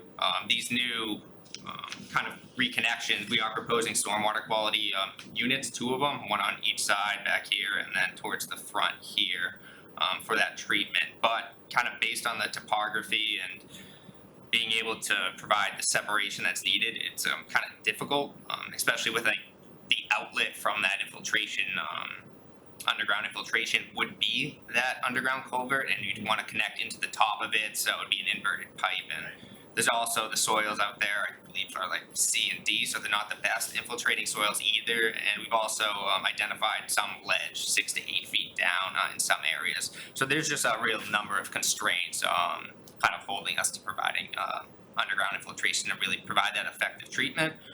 We can provide the phosphorus calcs for the stormwater quality units. They're pretty limited in how much they treat, but it is something. And if that's really desired, we can definitely follow up with that. Yeah, we'd like to see this. Yes, we can do that. On, I assume you've got fat oils and grease removal? Yes, yep, so that's with the grease trap. Yep, okay. Yep. Since you're demolishing, I assume you put in a whole new one? I don't know what the Yeah. size requirements are now for this, but Yeah, it's typically usually I think a 2,000 gallon grease trap, sometimes 1,500 depending on the sizing for those. But yeah, it'll be all new utility connections. Yeah. And on the lighting for the site, suggesting that the owner in the back, I think they're only supposed to be 20-foot poles, but the owner in the back may want a shield on his or her side of the light so it doesn't flash back at night to her property. Yes. Yep. So all the light fixtures, I know they're night. Yeah, the shielded LEDs, down face, and they'll also have the 12-foot high fence back there too, to kind of limit it. The impact of that you can kind of see on one of the renderings we provided. You can kind of see the house here, so you can just see like the tip of the roof. Yep. So that'll also help limit any light spillage over there. For the next rendering, could you include the light pole? There are no light poles along the property line here, which is why none are shown. And under Andrew's, draft right up here, he's got landscaping, but I'd rather have some word changes for him, just so you're aware, but it talks about replacing shrubbery or plantings that may have died during snow removal operations. I think if you submit a landscape plan, whether it dies because of snow removal or otherwise, it ought to be replaced. And I'm just calling. Yeah. This is wording in here that I'm saying I would change. Gotcha. As part of our meeting with the Conservation Commission, they brought that up as well. And we reached out to McDonald's to see if they'd be amenable to a 3-year replacement to review it.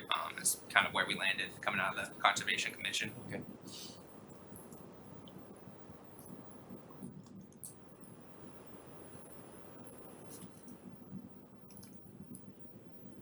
So 3 years? I believe so, yeah.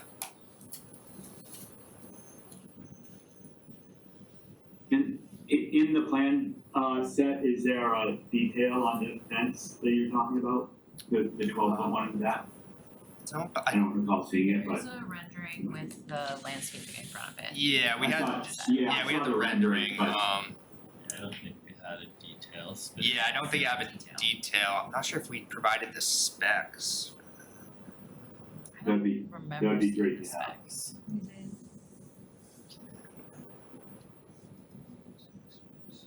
And I think I saw one picture of the exterior of the building. It looked like it's a brick facade. The brick is existing out there today. It will not be brick proposed. I can show you that in a sec, but let me just bring up the. You get look like hardy board. Yeah, hardy plank, some ephes material. Okay. Yeah. Yeah. And what's happening on the north side of the site? Is there a fence there? On this side, I believe it's an existing chain link fence that'll be maintained. I understand this property is being developed as like a chase bank now. Yes. then. Let's see, this one. Whose fence is it? So yeah, so this is what the kind of fence style would look like. Okay. Because if we're getting a nice fence on one side, we might want something nicer between the two or something. This is the fence on the 12-foot? Yeah, so this would be the 12-foot fence, and then so that's like 120 feet of that, and then the remaining kind of fence line will be an 8-foot high vinyl.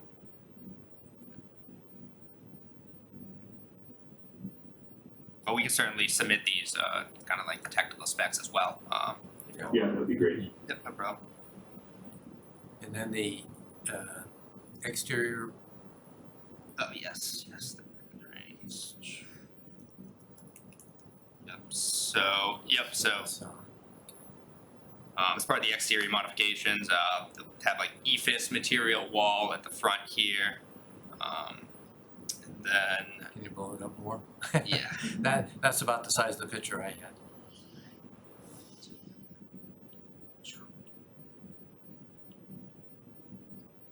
Okay, so I see hardy board down below the windows. Yep, you'll have the hardy board, the EFIS here, and something on the front to the left of your big M. Looks like.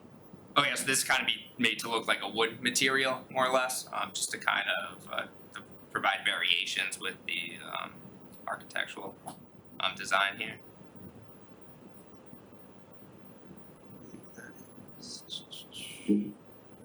What is the material? What's that? The term is blanking, but I can tell you in a second. It would be good if you could clarify that too. Yep, it is. So it's an aluminum batten that's made to look like wood. Right. Yep. And then yeah, they'll be proposing two like 14 square foot M logos, one on the front, and then one on the kind of right side of the building, which is in compliance with what they're permitted. Okay. And And then you were also seeking a standalone. Yes. Yep. So the standalone sign is a 25 square foot monument sign. Speaking with the town, that was kind of the preferred style compared to kind of a freestanding pole sign. So we looked to, so it's a 5x5 M logo.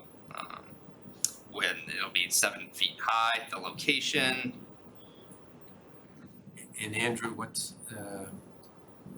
are town requirements with regard to total signage? They've got one on each side of the building, and then they've got the freestanding. And yeah. is there a waiver needed there? You're actually allowed 2 square feet per linear frontage of the use. So it's actually a pretty substantial amount of signage area that they're allowed. That between the two wall signs, they're substantially under.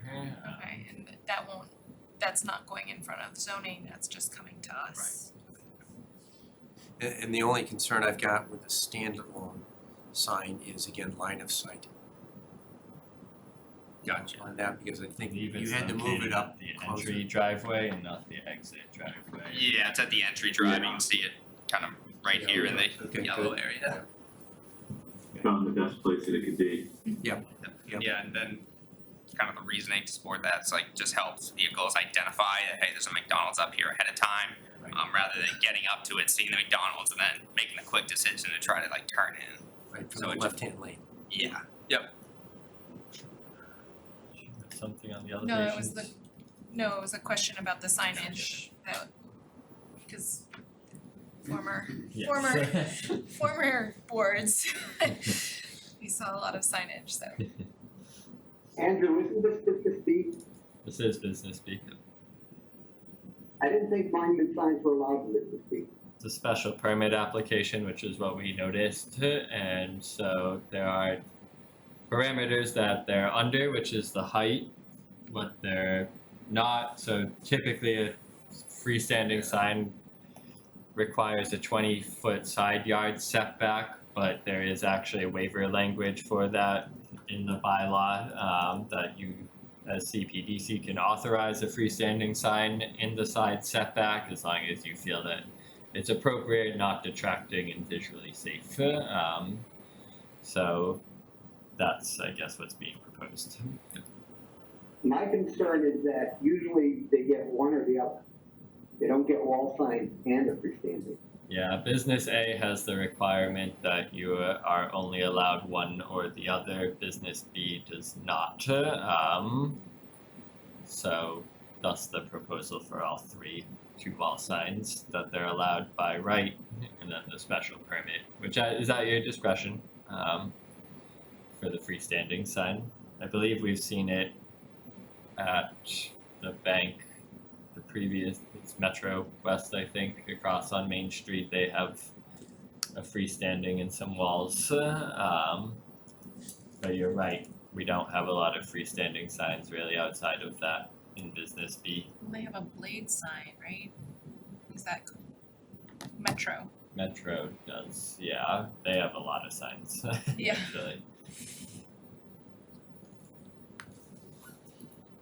I mean, to me, there are a lot of little issues, but aesthetics, even though I don't regulate aesthetics or anything like that, I think are important. So landscaping, how the building looks, you're taking it down from scratch, so make it look good for Reading.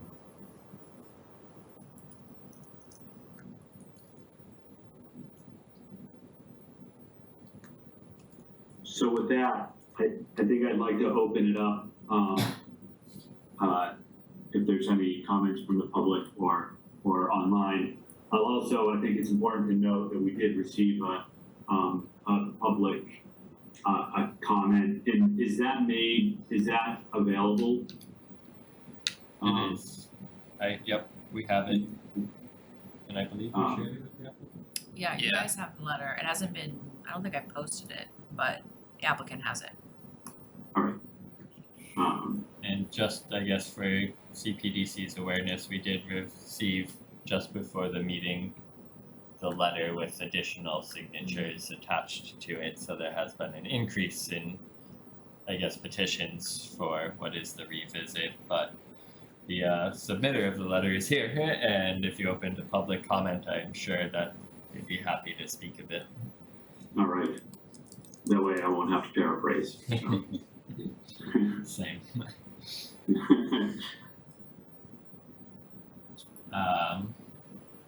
Would you mind stop here? Stop Yeah, here. So for opening to public comment, I think we have Mary Ellen O'Neill, I think, who would like to speak first.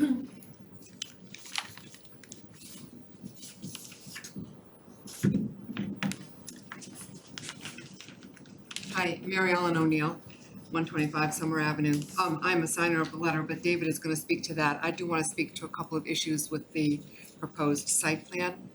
I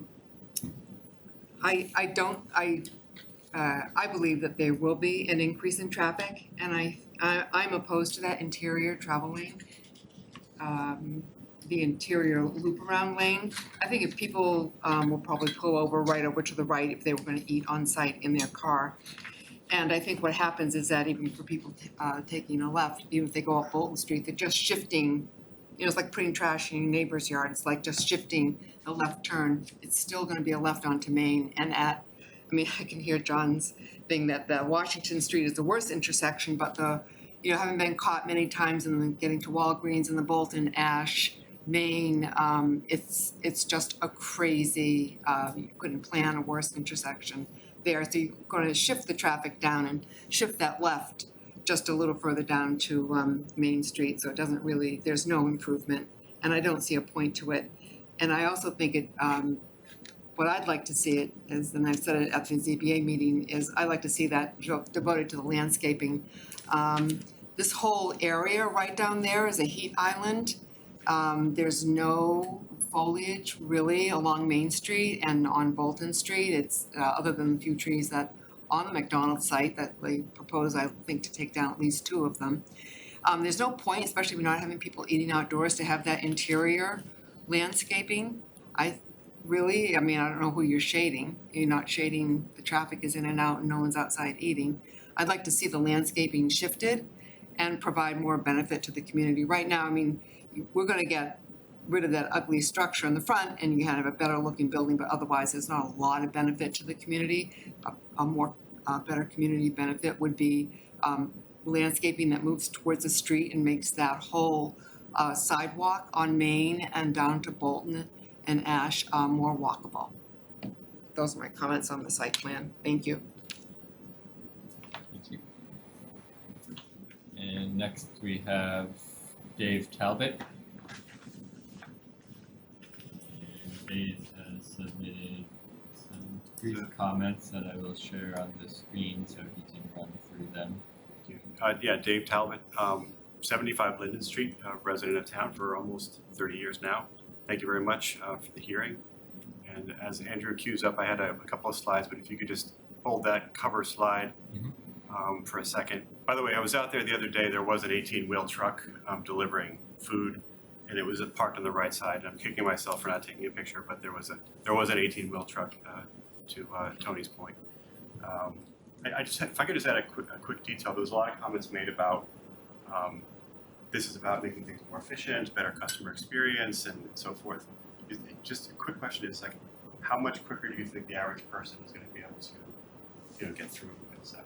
Does that mean it goes from 5 minutes to 2 minutes, or 4 minutes to 3 minutes, or do you have a rough idea? I'm not sure there's a specific change. I mean, each operator is a little bit different, so. Right, and I think that this this building is fairly old and antiquated.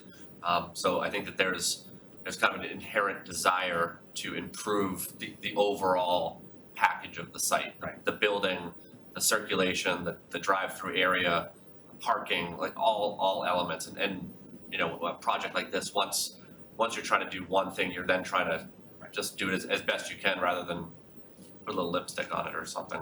Understood. It's safe to say that that efficiency means that they're able to get their food quicker and get through it quicker. Yeah, like reduce queue times. Yep. Reduce queue times. If you get in there, you're out there faster than it used to take.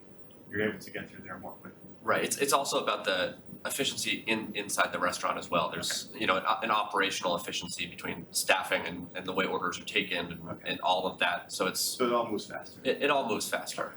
So I guess I think the corollary of that is what we need to be thinking about in terms of traffic. When you move people through faster, it means you can move more people through.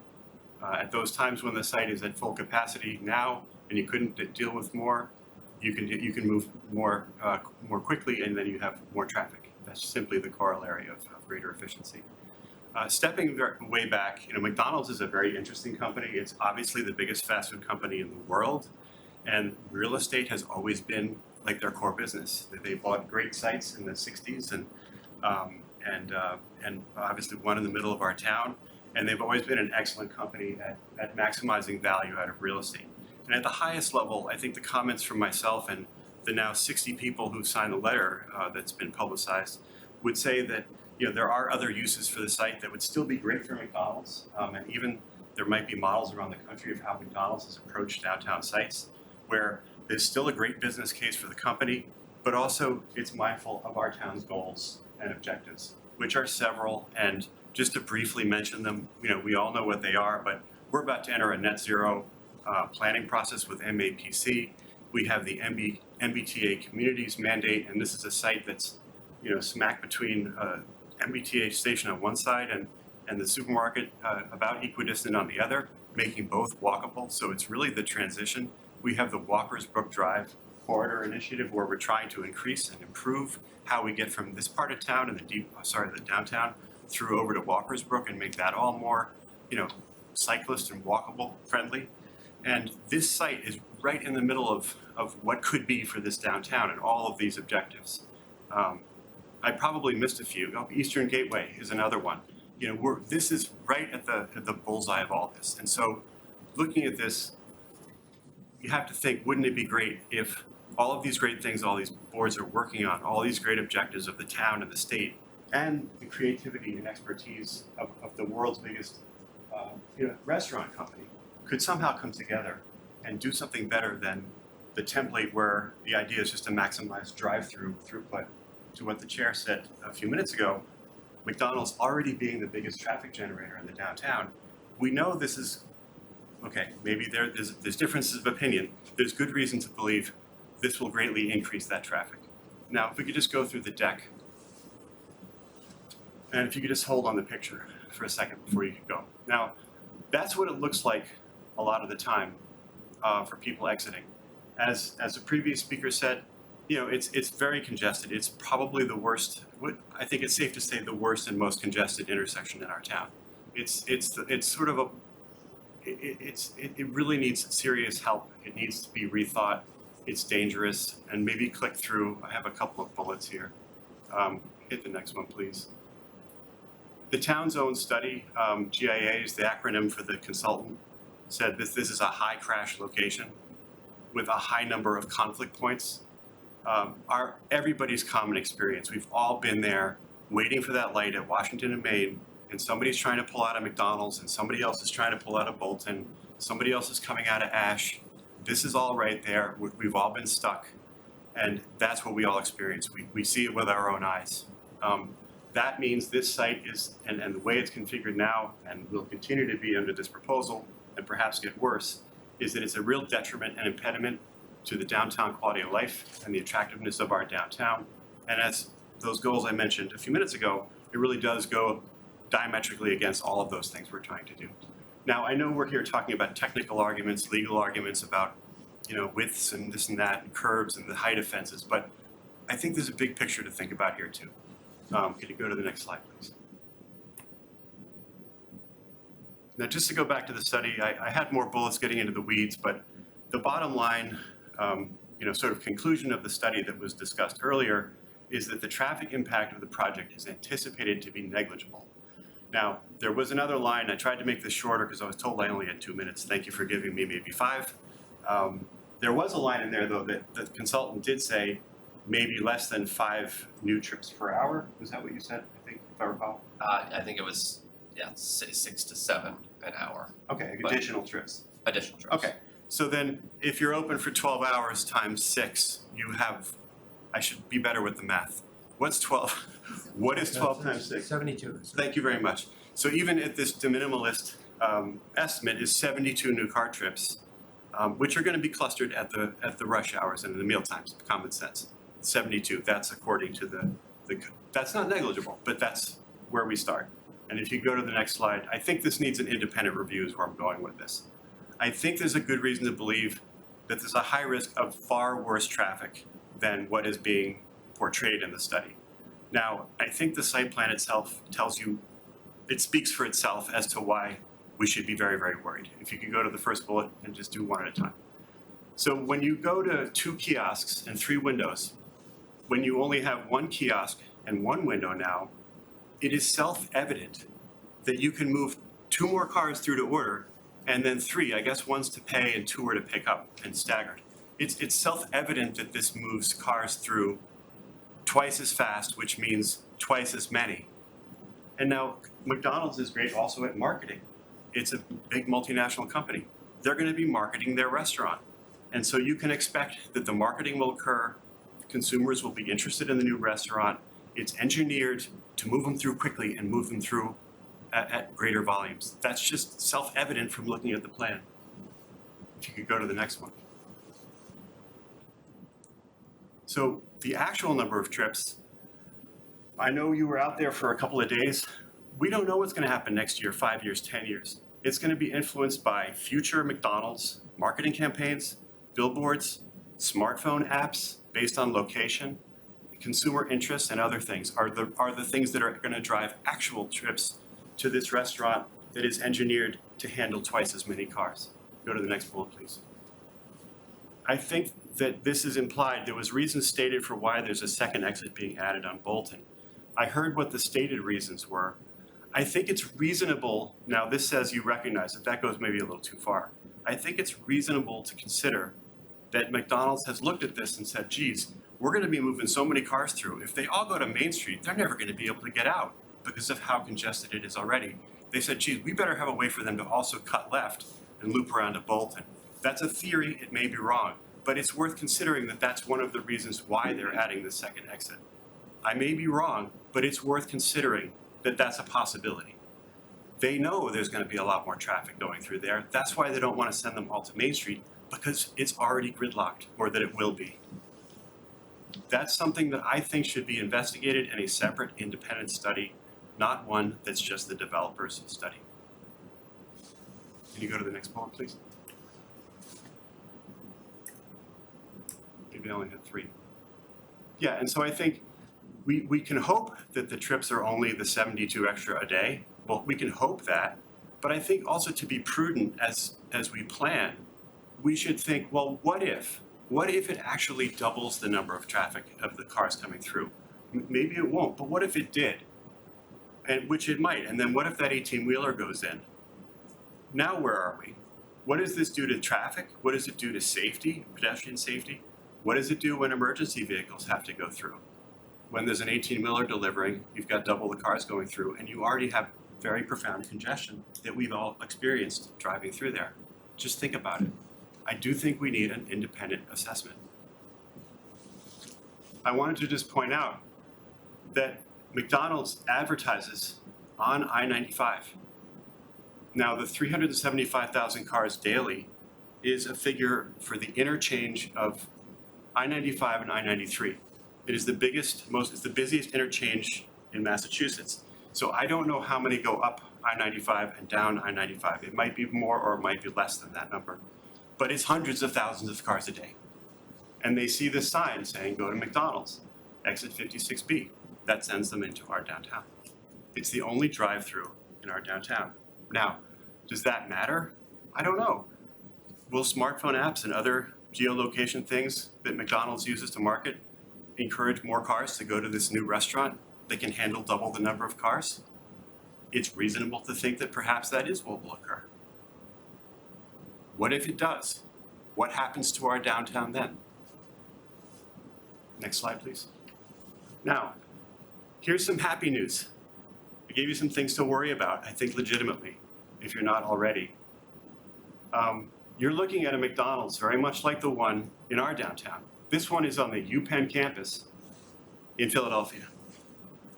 Kind of the same 1970s era model. Now, UPenn said, hey, could we do something different here than just rebuild a restaurant or have this thing sitting here? And they worked with McDonald's, and McDonald's worked with them. And look what's happening in Philadelphia. Just look at it. That's going to get built this year or next year in Philadelphia with a McDonald's on the first floor and upper story other uses. Isn't that interesting? You know, we all know what zoning applies to this site. We know what can be put there. It is in the 40R zone. So there's models, and this is another one. It's just a headline I found. I don't know what happened here. There are 14,000 McDonald's restaurants in the United States. I've done more research than I thought I would ever do about McDonald's in the last couple of weeks. And here's one where the company recognized, gee, we have a prime site in a great downtown. And they proposed, let's tear down this restaurant. And in this particular case, it was a residential building. I don't know what happened to this. I'm just saying this is an innovative company that thinks about real estate in creative ways at times. So I think we have to have engagement on higher levels of the company. And here's where we're going with this. I did not get permission to use McDonald's logo on this slide, I will admit that. I used their logo without permission, so I apologize for that. But McDonald's states that it is a good community partner. It has this on its website, and I believe them. Their CEO and their top leadership says, we like community partnerships. We want to be a good community partner. They also have net zero by 2050 goals. Let's do it. This dovetails with what we want to do, right? We have 80 residents of Reading in a few days who have signed a letter on these same themes saying, can we please put a pause on this? Can we engage with the company at higher levels to see of different potential ways to develop this site in line with the numerous town goals? Now, I will also credit McDonald's that their national real estate lead, a gentleman named Troy Faulkner, he wrote me back. I sent that letter that you all saw. He wrote me back. He says, let's set up a call. And he had another guy said, please give this, have a call. And another gentleman emailed me. I have forwarded that correspondence. This is very fresh, okay? This is just in the last day. I forwarded the correspondence to the board, and that sounds like, let's have the conversation. Let's see what we can do with the site, please. And I know you've been doing this for a few months now, but let's at least have the conversation, because if this happens, we have it for decades and decades and decades. If there's a way to do something better, wouldn't it be great if that could happen? It's worth spending a little bit more time stepping back to see if we can do it better. And I thank McDonald's in advance for what I hope will be that conversation. And that's basically what I had to say. Thanks, Dave. Yep.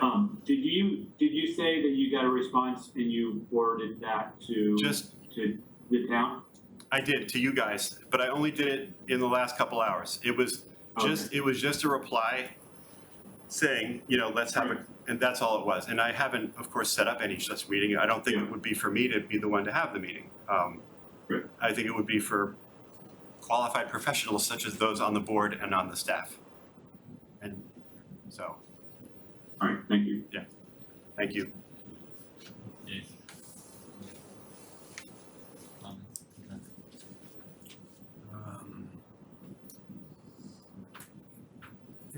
A somewhat unrelated question is this a franchise operation currently, or is it a McDonald's owned operation?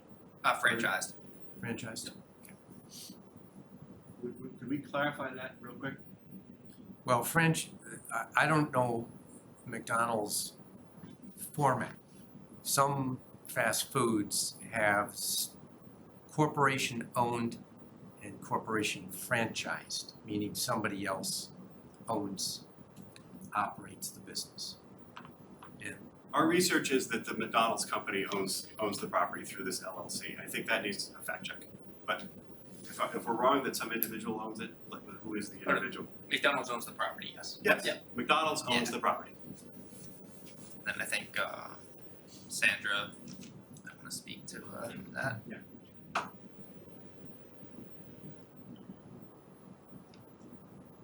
In this brief gap, I did research on this too. May I just add one sentence? Sure. Okay. And the McDonald's executive can correct me. The McDonald's model is they buy the land, they lease the land back to the franchisee, and the franchisee is paying a lease to the company and also is paying a cut of the revenue from the sales. But it is very much the mothership that is in charge. Including of the requirement for renovations. Thank you. I see a couple of hands up online. Yes, I believe who I just unmuted is on the McDonald's team. Sandra? Yes, that's me. Sorry, I raised my hand. I didn't want to speak while he was speaking, so I wouldn't be rude. So to answer the question as to ownership and franchising. So yes, McDonald's corporate owns property, the real estate. We do franchise it out to an operator. So there is a local business owner operator that manages and operates that restaurant. So that I think answers the board's question on that piece. I was made aware of the situation today, so David sent that letter on to Troy Faulkner, who brought it to our leadership team, and it was assigned to me to investigate and look at. Unfortunately, I don't have any more information for you on that at the moment because I literally got it at like 3 or 4 o'clock this afternoon. So open to the conversations and to be continued when we get to that point. Well, thank you. Thank you for being here, and thank you for hopefully a future discussion. So right when you dig into it. And I'm going to jump to Sarah, who's on the Zoom and has her hand raised.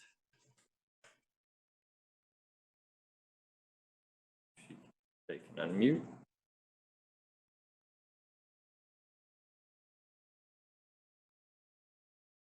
Sarah, we've asked you to unmute. I don't know if that's popping up on your end.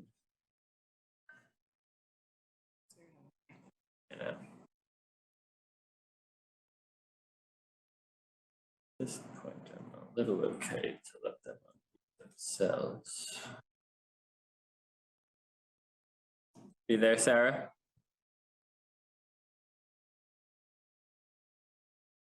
I cannot unmute you from my end.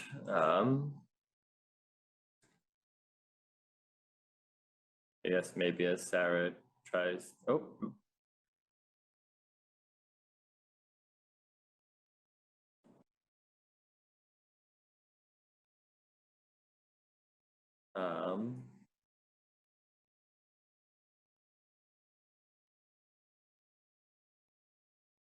Guess if I can, John and Boyd, if there's any other comments while we try to help Sarah get unmuted. Sure. Well, I guess, right, some good comments and questions brought up. I'd certainly, be interested in understanding, the McDonald's corporate's sort of thought and philosophy on this site. As Dave mentioned, right, it's an important one for us. It's I'm going to say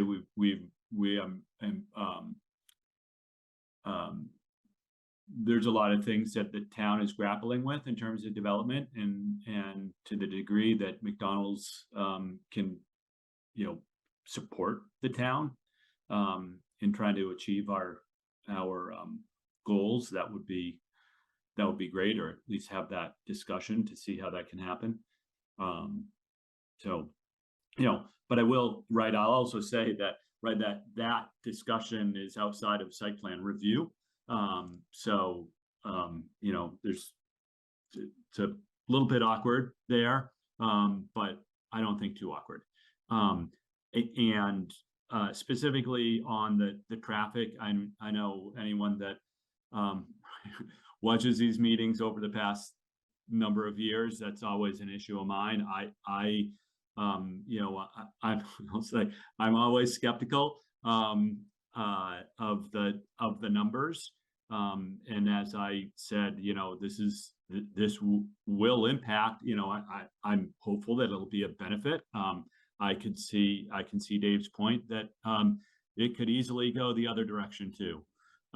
So I don't know if other people have thoughts on, sort of digging in a little bit more on the traffic issues, because to me, that's the prominence of this site, sort of in and around Washington Street and Bolton Street and our quiet zone crossing, and there's a lot there, and so we can't be nonchalant about traffic in this area.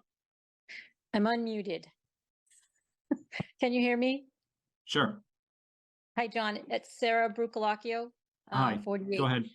How are you?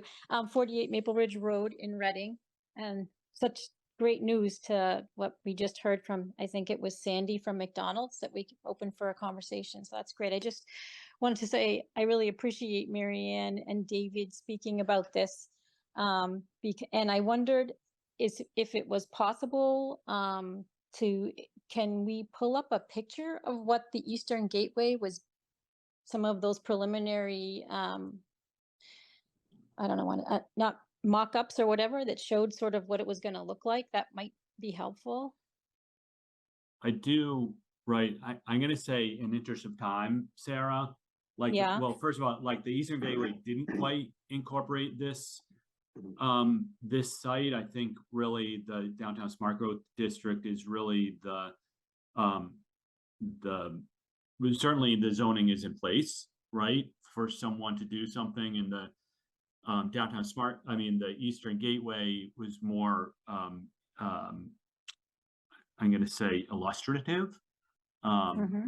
So I do think that would help in further conversations with so I guess what I like the picture because it was very well done, and that it kind of showed what the use is that the town is looking for in taking that area and bringing it down to Walkersbrook Drive, and what they sort of envision that to be, which was, I think, isn't even the road diet part of this, where it was allowing for space for bicycle lanes on Main Street and that sort of thing. But in anyway, just that area needs to become, we're trying in many different projects to make it more pedestrian safe, bicycle safe.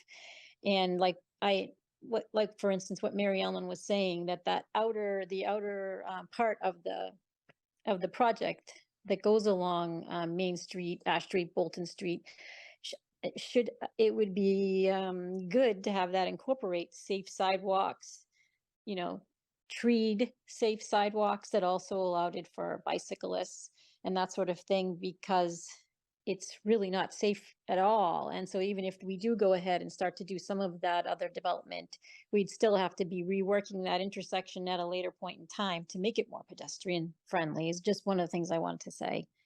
And then I think I'm not sure exactly who said it. Was it Tom that said we really want to make this good for Reading? I think, I think that if we can make that connection to sort of tell a little bit more about what we want to do with Reading, since, we're only going to get a new McDonald's maybe every 63 years, make it so it's going to work for the long term for everybody.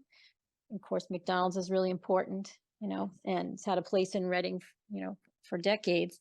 And it just seemed like when I hadn't really heard about this project until a few weeks ago when I was, we were going through it. It kind of seemed like from the McDonald's side, other than, it is a nicer building, much more modern building, 21st century and all that the focus was more on increasing the throughput. But for Reading, that area has been known that, any more throughput would be far too problematic. And, all I could think about for an analogy was kind of like when you turn up the gas in a system, increase the pressure, it's just going to have a problem somewhere down the line, which is kind of what David was talking about. You have more people ordering their food, getting their food, but then they're going to try to want to get out faster. So I don't know exactly what the solution is for that, but I hope that we can have a chance to work with McDonald's to talk about share some of the ideas and what it is that the people in Reading and the town in Reading has for a vision for that area. So that's all I'd like to say. Thanks, Sarah. Thank you, Sarah. Yep.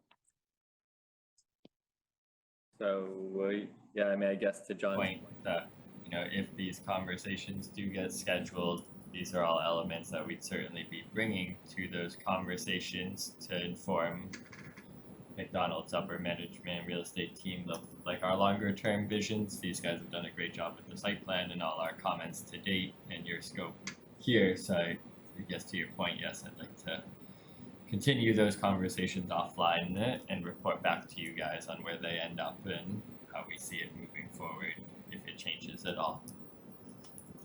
That would be great. And I guess I also do want to take up, David's recommendation. I guess if I can characterize that as a recommendation, David, for a peer review consultant for the traffic analysis. Right. I think it gets into more odd since I just gave my right. I don't call into question McMahon's analysis per se, but I think that there's a little bit broader scope and I think it's so important for us that having that second opinion is important. So I don't know if that's something that McDonald's would be open to, or it's something that, we've done it on other applications at right at this intersection, right? We had GEI do that for the whatever we called that. Yeah, yep, I know what you're talking about. Yeah. I guess I'd maybe offer to the applicant to respond first. Yeah, definitely bring that back to the rest of the team to discuss. Yeah. For that. So for your awareness and the boards, the CPDC is in full right to request and authorize peer review, third-party peer review under traffic. So those conversations, I guess, should continue to evolve as we move forward. Okay. Yeah, we can definitely touch base on that, and then as well as a number of other items. Related to that issue, I don't think among the document submitted, there's an accident report for the area. Am I correct on that, Andrew? There is nothing I like don't that. believe so. Can we get that from the police department? They usually carry them. Just so that we have some handle of, you know, how frequent accidents are and how serious they are. Mm-hmm. Yeah, we can see what we have.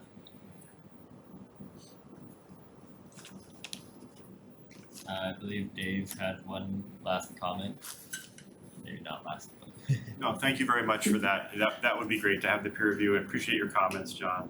You know, and there's nothing wrong with working for your client. You know, I also work as a consultant, and when you're working for your client, you're working for your client. So there's nothing wrong with that, but the independent review would be good. I just have a question: does the town ever itself pay for an independent study, or is it always you have to ask the applicant to pay for it? That's my question. so we have paid for studies and conceptual studies and traffic generation reports for a high number of sites, which included the Washington and Main intersection, as well as the Ash and Main intersection, and we have those reports. We have those conceptual improvements that could one day be considered again, whether as concept or pushed to further design plans. But to answer your question, yes, at times we do pay for our own studies and look for improvements and needs. Okay. I mean, just the two scope pieces I would suggest is that the scenario that I was laying out, to just take a look at that, like looking at just how that's laid out with that indeed, as it seems to, in common sense, that it doubles throughput, is a gut check on that. And then what about any input on how companies market and potentially draw more people to the site? That's the part, that's kind of the unknown. But I think the unknown at least needs to be acknowledged, that companies do market a new restaurant, and you can't reflect that in a traffic count today. That's all. Yeah. Thank you. And I will go back to, I'm sorry, Mary Ellen's comment, right? I mean, this is all tied in with What happens in the front of the store, right? Right, it's all interrelated about being able to loop back or not needing to loop back, so.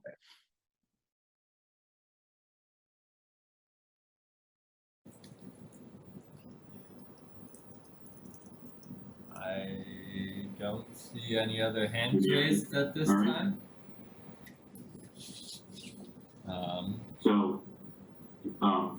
I think we will continue this.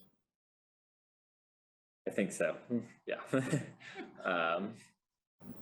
So maybe just to summarize, we have a few items we'll look and dive deeper into some of the traffic and needs and turning improvements potential with McDonald's and or what it would take for a peer review, and if desired moving forward and needed based on the next submittals that could potentially improve or help provide more info for that.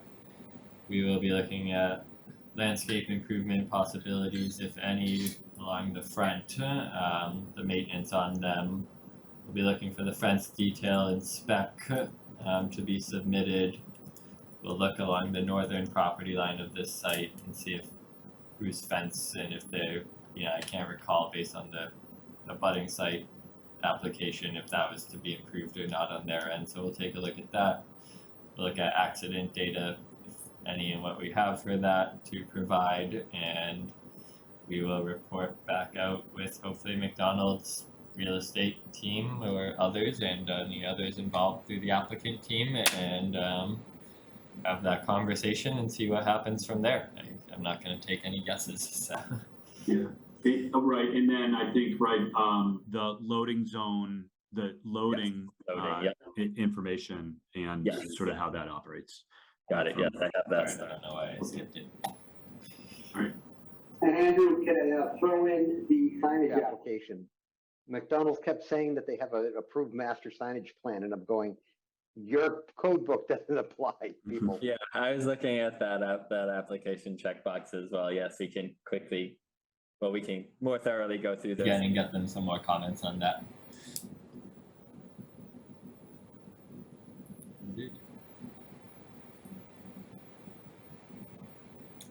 Okay, so I'll leave it for the board and applicant to agree. Our next meeting is November 6th. I don't know if that, it's a quicker timeline than normal.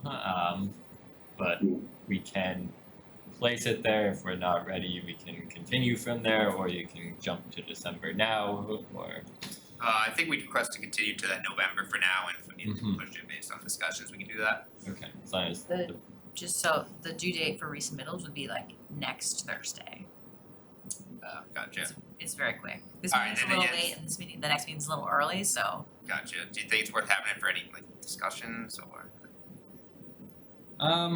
I am not against, as long as the board isn't putting it on the agenda, and if we have updates, we can bring them, even if it's really just maybe CPDC is thinking more on a peer review and considering a motion and putting that to effect in a vote, or if it's where the long-term visioning, all those things, and if there's nothing, then we continue, so.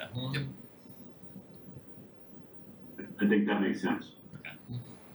What was the date on that again? November? That is Monday, November 6th.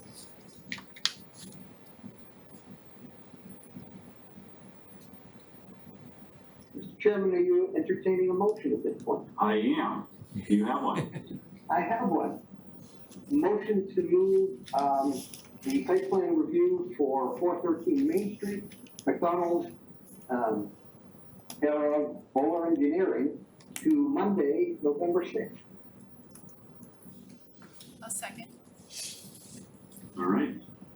I'll do a roll call vote. I'll start with Hillary, Yes. Tony, Yes. Tom, Yes. John, yes. Thank you all. Thank you all. Thank you. Thank you. Yeah, no problem.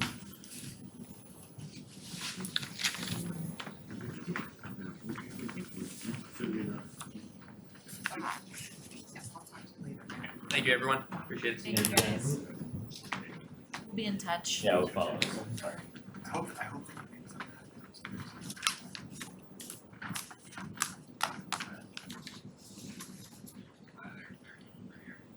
So Hillary had just stepped out for a quick restroom break. Happy to jump into any of the other topics if you wish. Yeah. There's a few we should do and a few we don't have to do. Should we take 2 minutes? Yeah, we can do that. All right, why don't we do that? All right, let's let's make it 3. Yeah, I was gonna say, will we convene 10:35? Yes. Perfect.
You guys are good?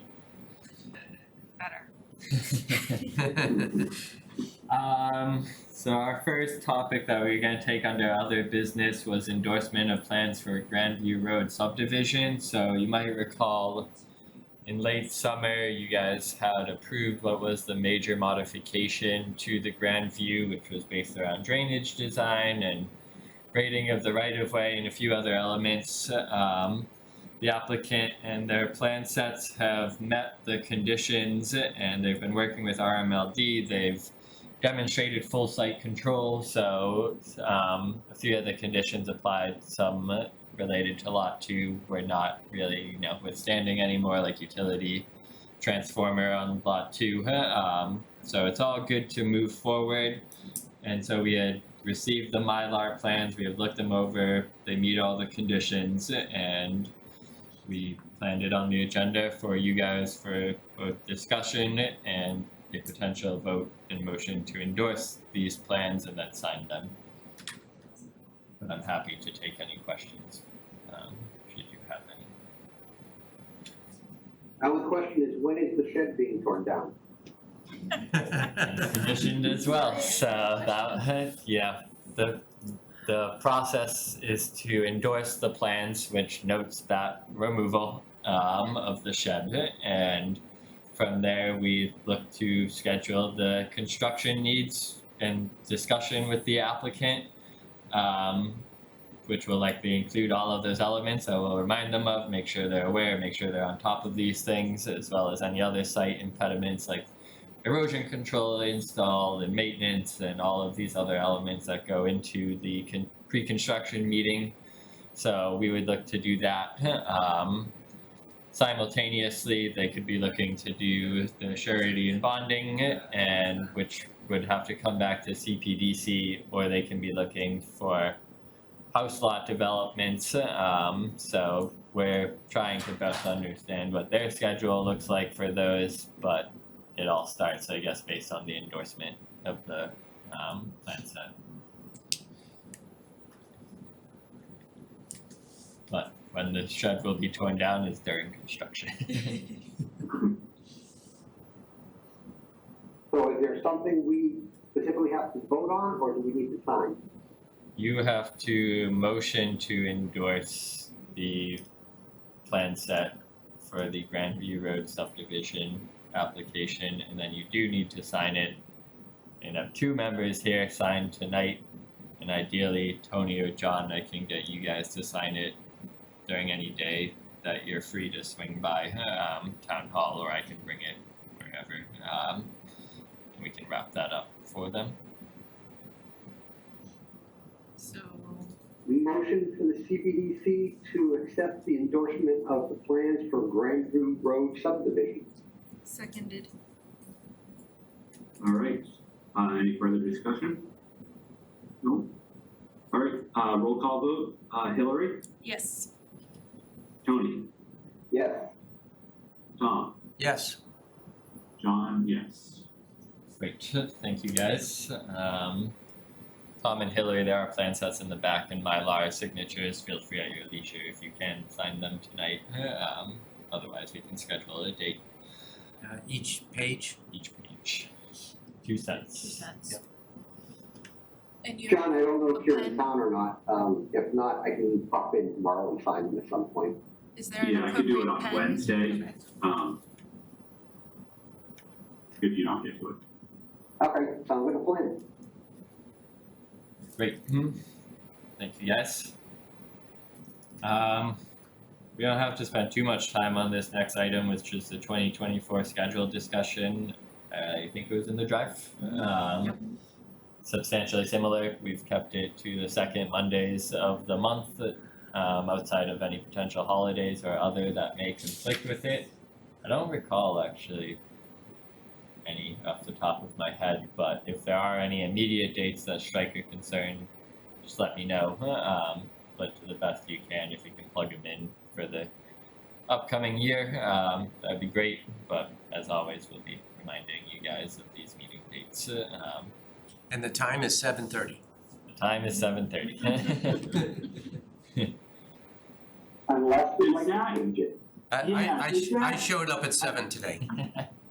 Does that work for people? I'll give a little history on this, probably going back before anyone but Tony. So we CPDC has been at 7:30 for like forever. And for a while, we did move it up. I think there was a short period, we moved it up for 7 o'clock. And the issue for 7 o'clock for many people on the board was, I'm going to say, getting back to Reading, and, you know, getting some dinner and getting to the meeting. I don't know, you know, if people, if that commute sucks up everyone's evenings as much as it used to. I mean, I'll say if it works for people, I'd be okay with moving it to 7. I don't know if that works for anyone else or for town staff to move it a little earlier. I don't know actually, I don't even recall what other boards do at this point. Yeah, most boards are 7. Most other boards are 7. We're perfectly okay with it on our end. You know, we stay here. Mostly we just stay through the night to get here. So 7:30, whatever works for you guys.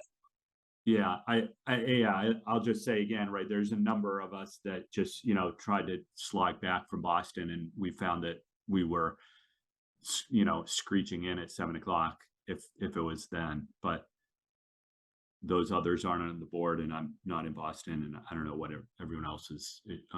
But maybe we should bring that up with Heather. Yeah. And Mark when he's up. Yeah, agreed. The only thing I'm noticing about schedule is that your filing deadlines sign is on January 1st, and I don't think you're gonna do anything on January 1st. I did not adjust the other days for holidays yet. That is correct. Okay, Right now, so- all the other columns are still formula driven because I wasn't gonna mess with them until I felt good Okay. about them. But you are correct. Okay. We will not do things on holidays. Good. And maybe a little bit of extra discussion on this. So yeah, I think if and when we can get Mark and Heather up to loop, maybe in January, we could test run a 7 p.m. and start there. And if it ends up working well, we can stick with it. If it doesn't end up working well, we can just push it right back to 7:30.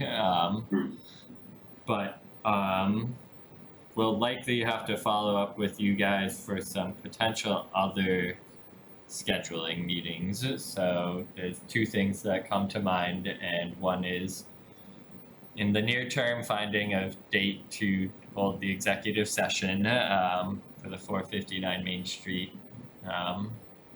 application that's currently in the litigation, as you know, appeal process. Your November hearing is pretty wide open right now, so that one might actually make sense to try to stick on your November 6th date if it works out that way, and then we don't really need to worry about a second meeting for the executive session.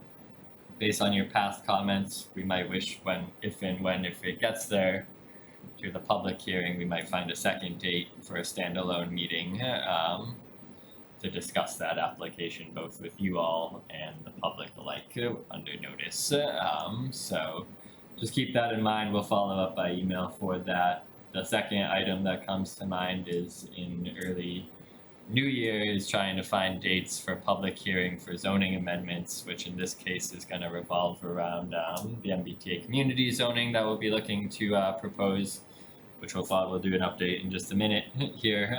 We'll try to keep it as brief as possible, but likely those are going to be deserving in and of themselves of meeting dates. If your existing dates and agendas, they're somewhat full or busy, so I just don't want to have them being scheduled at like 10, 11 o'clock if we can help it. So. And they always have to be on Mondays? No, they don't always have to be on Mondays, so That was gonna be our question, is if we're scheduling additional meetings outside of our standing one, is there any preference from the board in terms of, do you wanna have it on Mondays? Is there other days of the week that are better or worse for everyone.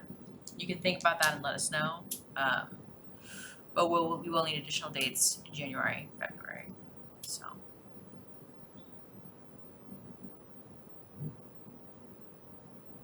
Mondays, Tuesdays, and Thursdays.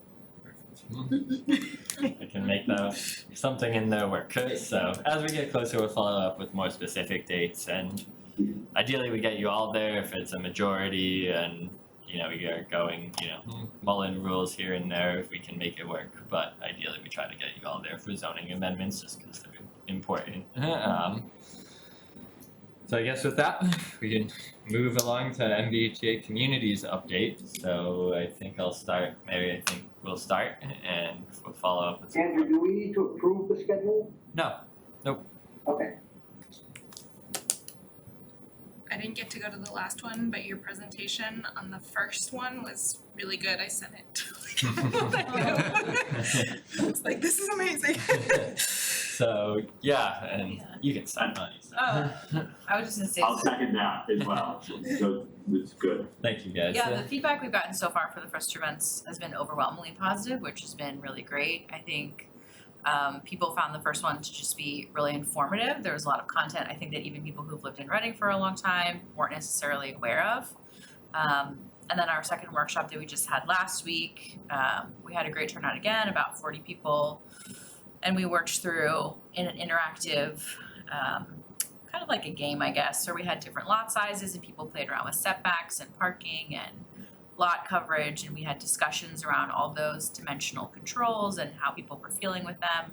And we had people actually draw out the zoning district on maps for them to go through the exercise of thinking about what do you include, how do you decide what gets included, how do you make those decisions, how do you back them up, what's your justification for what's included and not.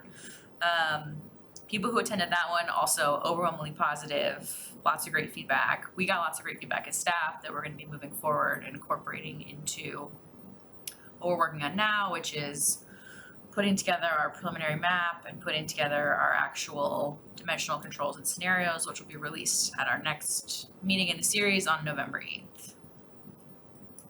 And so to remind you guys of what our high level concept is and what we've heard to date is that we'll really be looking to focus a lot of it in this half-mile zone here and potentially anywhere abutting it and looking at that area. And what we're looking at is like that missing middle concept of zoning, which is anywhere from 1 to 6 to any number of units that is in a mid-rise, I guess, and that can fit on a site. So we're working through those concepts right now with some consultants who are testing some zoning concepts that we're doing. I think we have to kind of now take it back and redraw our shape files based on the feedback we've gotten at this workshop to kind of finalize that shape and then test what could potentially work in it and kind of report back out from there in early November of where we stand with that concept. So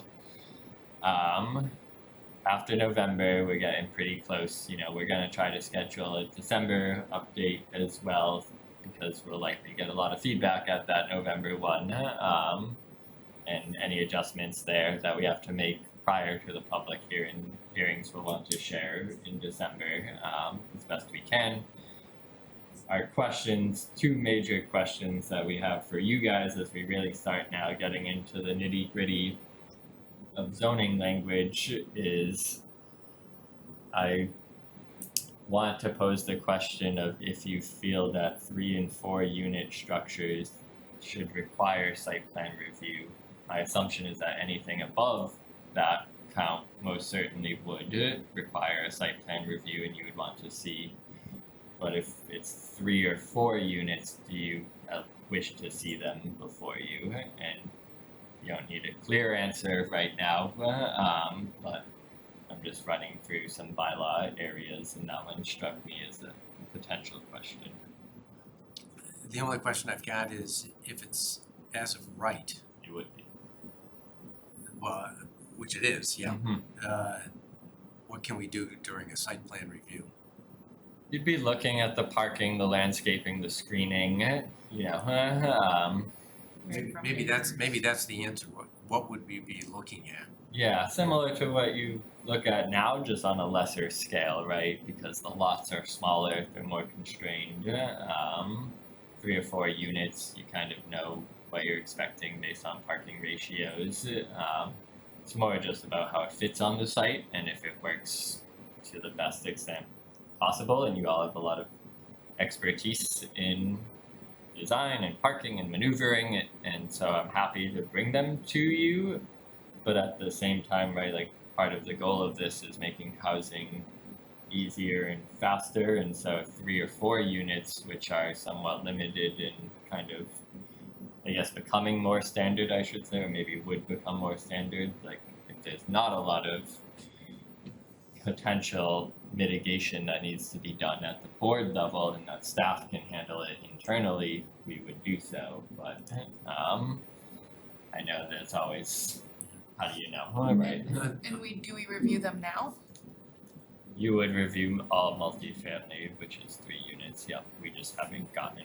So you saw the Village Street application from prior, which was 4 units, and I don't think, to my memory, you had a lot of substantial comments. We had administratively approved a 3-unit rebuild on Lincoln Street because, again, the parking is constrained to where it was, and it was, you know, any comments really weren't gonna substantially change the design and proposal, and, you know, it just might be common on a lot of these applications. I guess I can't say for sure, but it feels like something that almost similar to a single and 2, if we could capture it inside, then we would. My hope, Andrew, is that there would be enough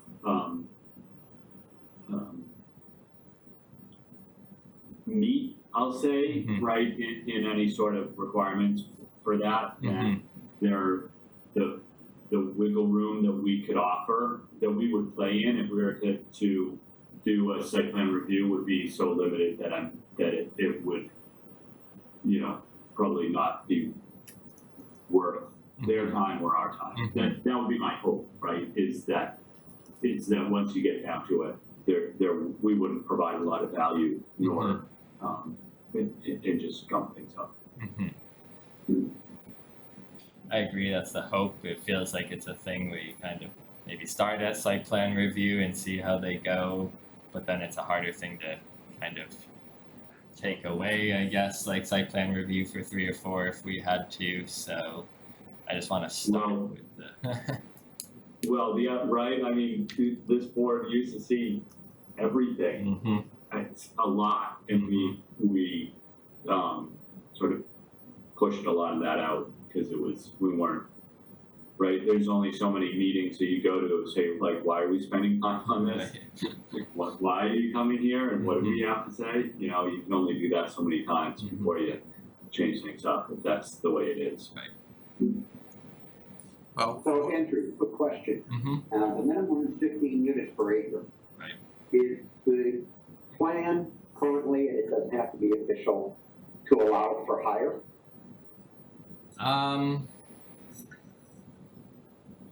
So across the districts that we've looked at, or potential areas we've looked at district-wide, which is the requirement, no. Individual lots, you know, we're playing with concepts right now of max unit counts on lots versus max density per acre on individual lots and what that looks like per lot. So if it's the latter, then yeah, you're probably looking at like a minimum of 25 units per acre on a lot, because that's just what gets a 5,000 square foot lot, 3 units on it by right. But district wide, our findings haven't shown more than 15 units per acre. In fact, they've shown less, so that's why we need to figure it out to get to 15. My concern was simply that, much like downtown, there's a minimum and they can go above that. My concern would be that anybody going above, we might want to make sure we look at. Yeah, so our concepts right now kind of come back to those maximum restrictions, and whether that's unit count, specific or the density.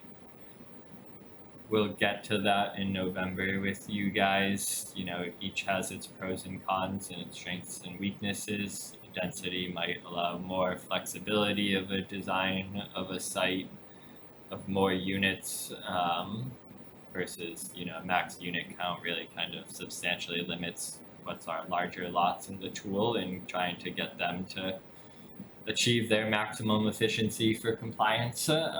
So there's pros and cons to both, which we'll share with you guys coming up. The only other issue about having a site plan review is it gives the neighbors the ability to be heard.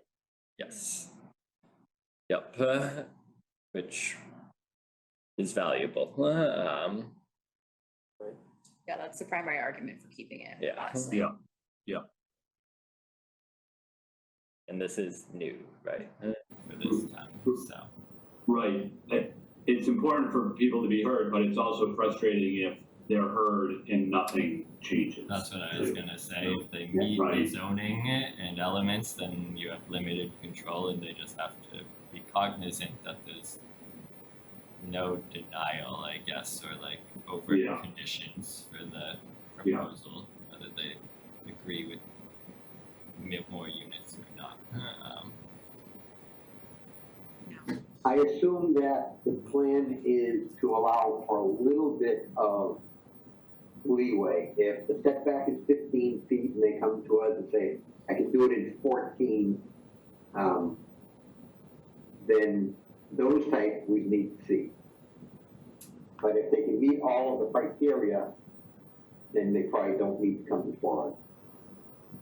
Well, wouldn't it go before zoning, not us? Or... Yeah, so anything that wouldn't meet our proposed dimensional controls would need zoning board relief, and anything that's pre-existing, unless we did waivers, and we would like to consider flexible design parameters and there's unique ways to do that on dimensional controls, but we haven't really gotten there yet based on like our feedback from and how we kind of worked the workshop, which was very measured, 10 foot, 15 foot. So we'll consider that as well. Waivers are interesting. They don't work their way into like your, you know, I can see, I'll look into potential waiver language and what might be appropriate. Pre-existing structures, that are non-conforming, anything like that would have to require relief. It isn't a by right application, so. I think what I'm hearing, Andrew, is like, it all depends on how much gray area there is in the zoning, you know, to understand whether it could or should come through site plan. All right, we'll get you guys some more info on what those controls are, and you know, then we can discuss from there.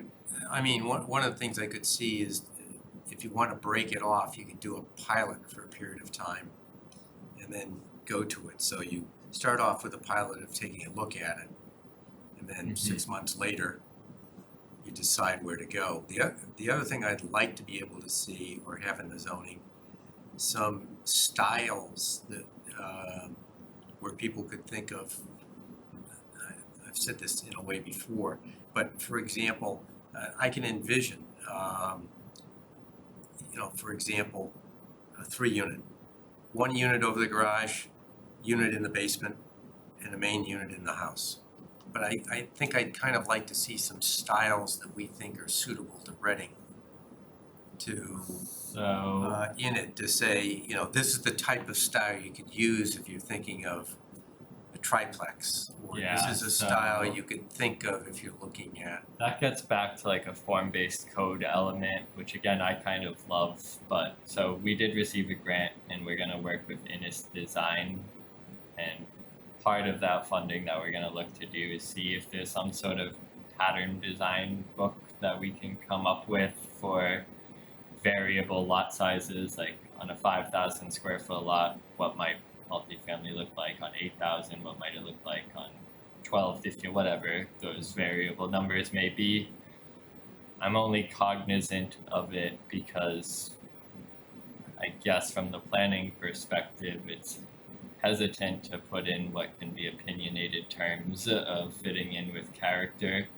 And what we feel is best is those dimensional controls and form, and that size and scale is more important than trying to articulate, you know, peaked roofs versus flat roofs, New England clapboard versus modern. We don't really want, you know, we want to be cognizant that we're not restricting what could be housing and what feels appropriate to one and not to another. And so I agree that, you know, in keeping with neighborhood scale is important, but for us it comes back to that scale and not trying to restrict design or materials to the best that we can. I know it's going to come up, and I know it's going to. I think we're not restricted, are we, on character? Under the In zoning, it's not really a thing. Zoning is pretty black and white, but when we do these design patterns and book, there's room for, you know, creative language and what you would like to see and what is preferred in town.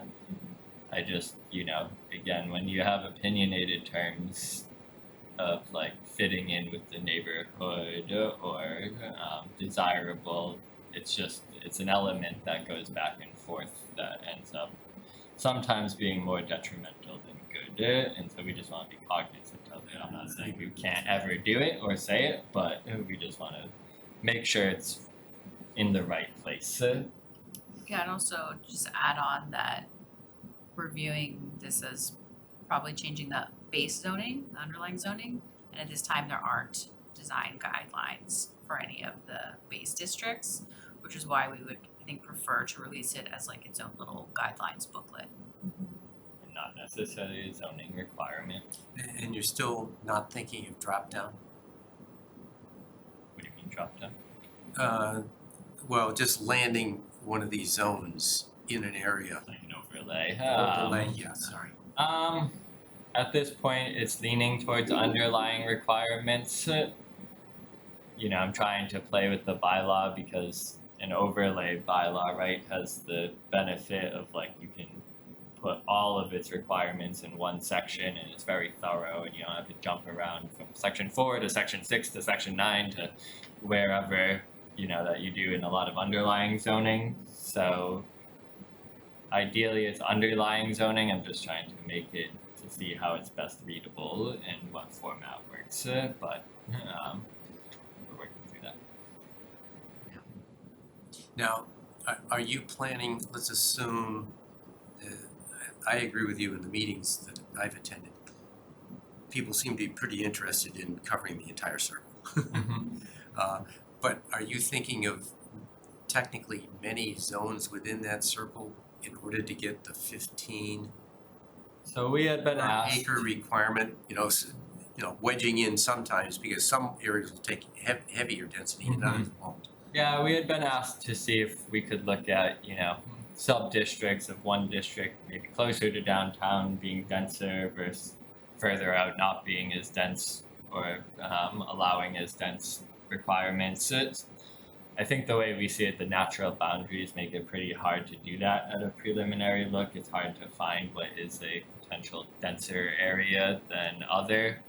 And I guess long-term wise, we think of this zone as what is a significant step forward in housing and zoning reform, but it's only going to likely to grow from here on out. And if there are additional concepts of pushing beyond this zone and into S15 further, which we've been requested to look at by many people, we're just kind of saving that because I'd like to focus on this zone and getting compliance and then getting out from there if ever. But potentially those areas that border this potential new zone could be lesser dense potentially or higher restricted uses. So this is really kind of the area that everything is within that walking distance. Everything is kind of existing to scale in lots. So it's really our primary focus to try to have a holistic bylaw that captures this entire zone rather than sub-districting it, which makes it confusing and difficult to understand and develop on.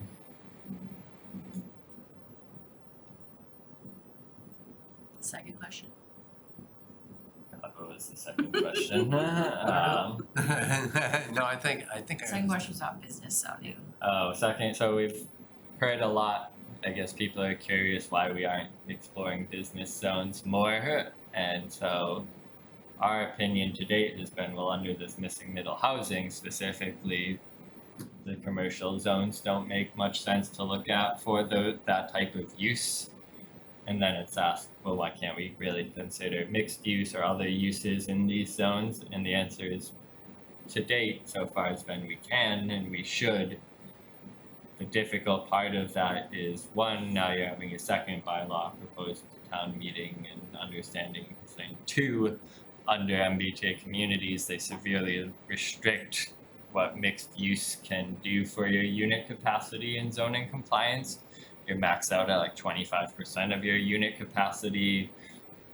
When we've looked at it, and we'll, kind of again release this in November, but it still comes back to reversing a lot of what was done in 2021 40R and potentially then some. When you look at business A, it's really substantially impacting the dimensional controls for multifamily only. And do we want multifamily only in what's our business zone? We have 5% of our land total is commercial zone. So I feel like our answer to date has been that we want to look at those zones in the future, and they each deserve their own vision and thorough review that MBTA communities really doesn't promote or even really try to allow for at this time. So I just want to make sure with you guys you're in agreement with that before I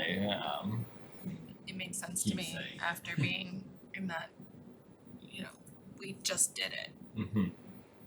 And we spent a lot of time working on that, so it feels like the residential zone needs the attention now. Mm-hmm. And we'll go back and fix the business next time. I think he used. And look at the residential you get in that R40 district anyhow. Nobody's been tearing down those houses and putting anything up. Right. With mixed use. Mm-hmm. Yep.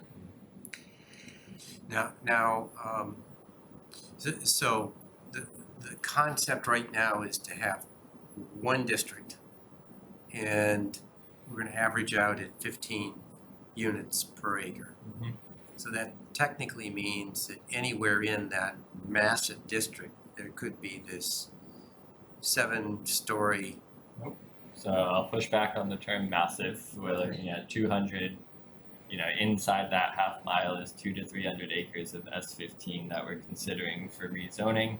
Okay. We are looking to keep substantially similar dimensional controls to single family zoning, a maximum height of 35 feet, setbacks anywhere from 10 to 15 feet, lot coverage from 25 to 30%. It just comes back to that max unit and max density, and then simultaneously, like if there's a larger lot, visioning for that and what those units look like, because it's not a 7-story building, it's potentially 4 units or 6 individual units in a courtyard style development or others. So it's all look at it. right. So it's all in scale with what's allowed for single family today. Makes sense. And the way we're going to get, the way that the 7-story building is not going to be constructed is because we are going to try to control mass and 35 number is of high, units. Yeah. Mass and height. Gotcha. Yeah. Okay. Can't get that tall. Understood. Okay. Yeah. Good questions. So it sounds like you guys are all, none of you are on we should push for business. You guys are all are thinking on that, right? Which is that. Well, this I is am, but not- I'm using different language because I'm using the language that I think Andrew said before. The highest use. Yeah. wasn't quite the right word. I even forgot the phrase you used. Highest and best use Highest and of the efficient or best, yeah. best use of the property. So I mean, realistically, if and when we look at those zones, housing is going to play some sort of element potentially, just because that's driving the market right now, but it's just better understanding how that works with commercial requirements and how we're getting commercial use that is usable, desirable, and good. So Yeah, because this gets into be more specific, this gets into, a lot of people were talking about that wedge of industrial, and why don't we use it? But that's not going to be within the alleged district because it's not residential. Yeah. And that gets into your highest and best use. And if and when we look at the industrial zone, we say, hey, that's an area that's more transitional. Should it be this new zoning? But that's down the line, right? So, and it might not be, so. And you are correct that if somebody has a 5,000 square foot piece of property and all of a sudden they can have 3 families on it as opposed to 1, that could, if they're selling, bring a potentially higher market value. Right. And regardless, whatever we put as a max unit or density, those smaller lots start to naturally work themselves out of what that maximum allowance is because they just can't fit it all on site. So that's been the strong point, and people are recognizing that. And so that's, as Mary said, it's been pretty positive to date. And so we just hope So that far. that trend continues. So. Okay. Anyways. Thank you. I'll leave it to you guys, but maybe we can skip minutes tonight. Yeah. Yeah, I think we're gonna take that. Cool. Well, I had no comments on it. Changes to the minutes. Has everybody read? I've read them. I haven't seen the changes. I don't have any changes. I don't either. I don't have any changes. Oh, alright. I'll make a motion that we approve the minutes for the last meeting. Second it. All right. Let's vote on this, right? Hillary? Yes. Tony? Yeah. Tom? Yes. John, yes. Alright, sweet. Alright, look at We didn't that. have to defer it. Apologies for you guys continuing to get attacked by the Zoom bombers. We'll stay on it, but I'm surprised you knew how to do something about that. it stresses me out a little bit, but You did a good job taking care of that quickly. There's All right. on the other little entryway. I know. Yeah. Crazy. Yeah. I don't know why it's always you guys. Because ours are in the newspaper. That's what I always think. They should go outside of the town a little bit. So do we make a motion to Yeah. adjourn? You just made, good, okay. All right, all those in favor? Aye. Yes. Aye. Thank you guys. Have a good night. Thank you. You too.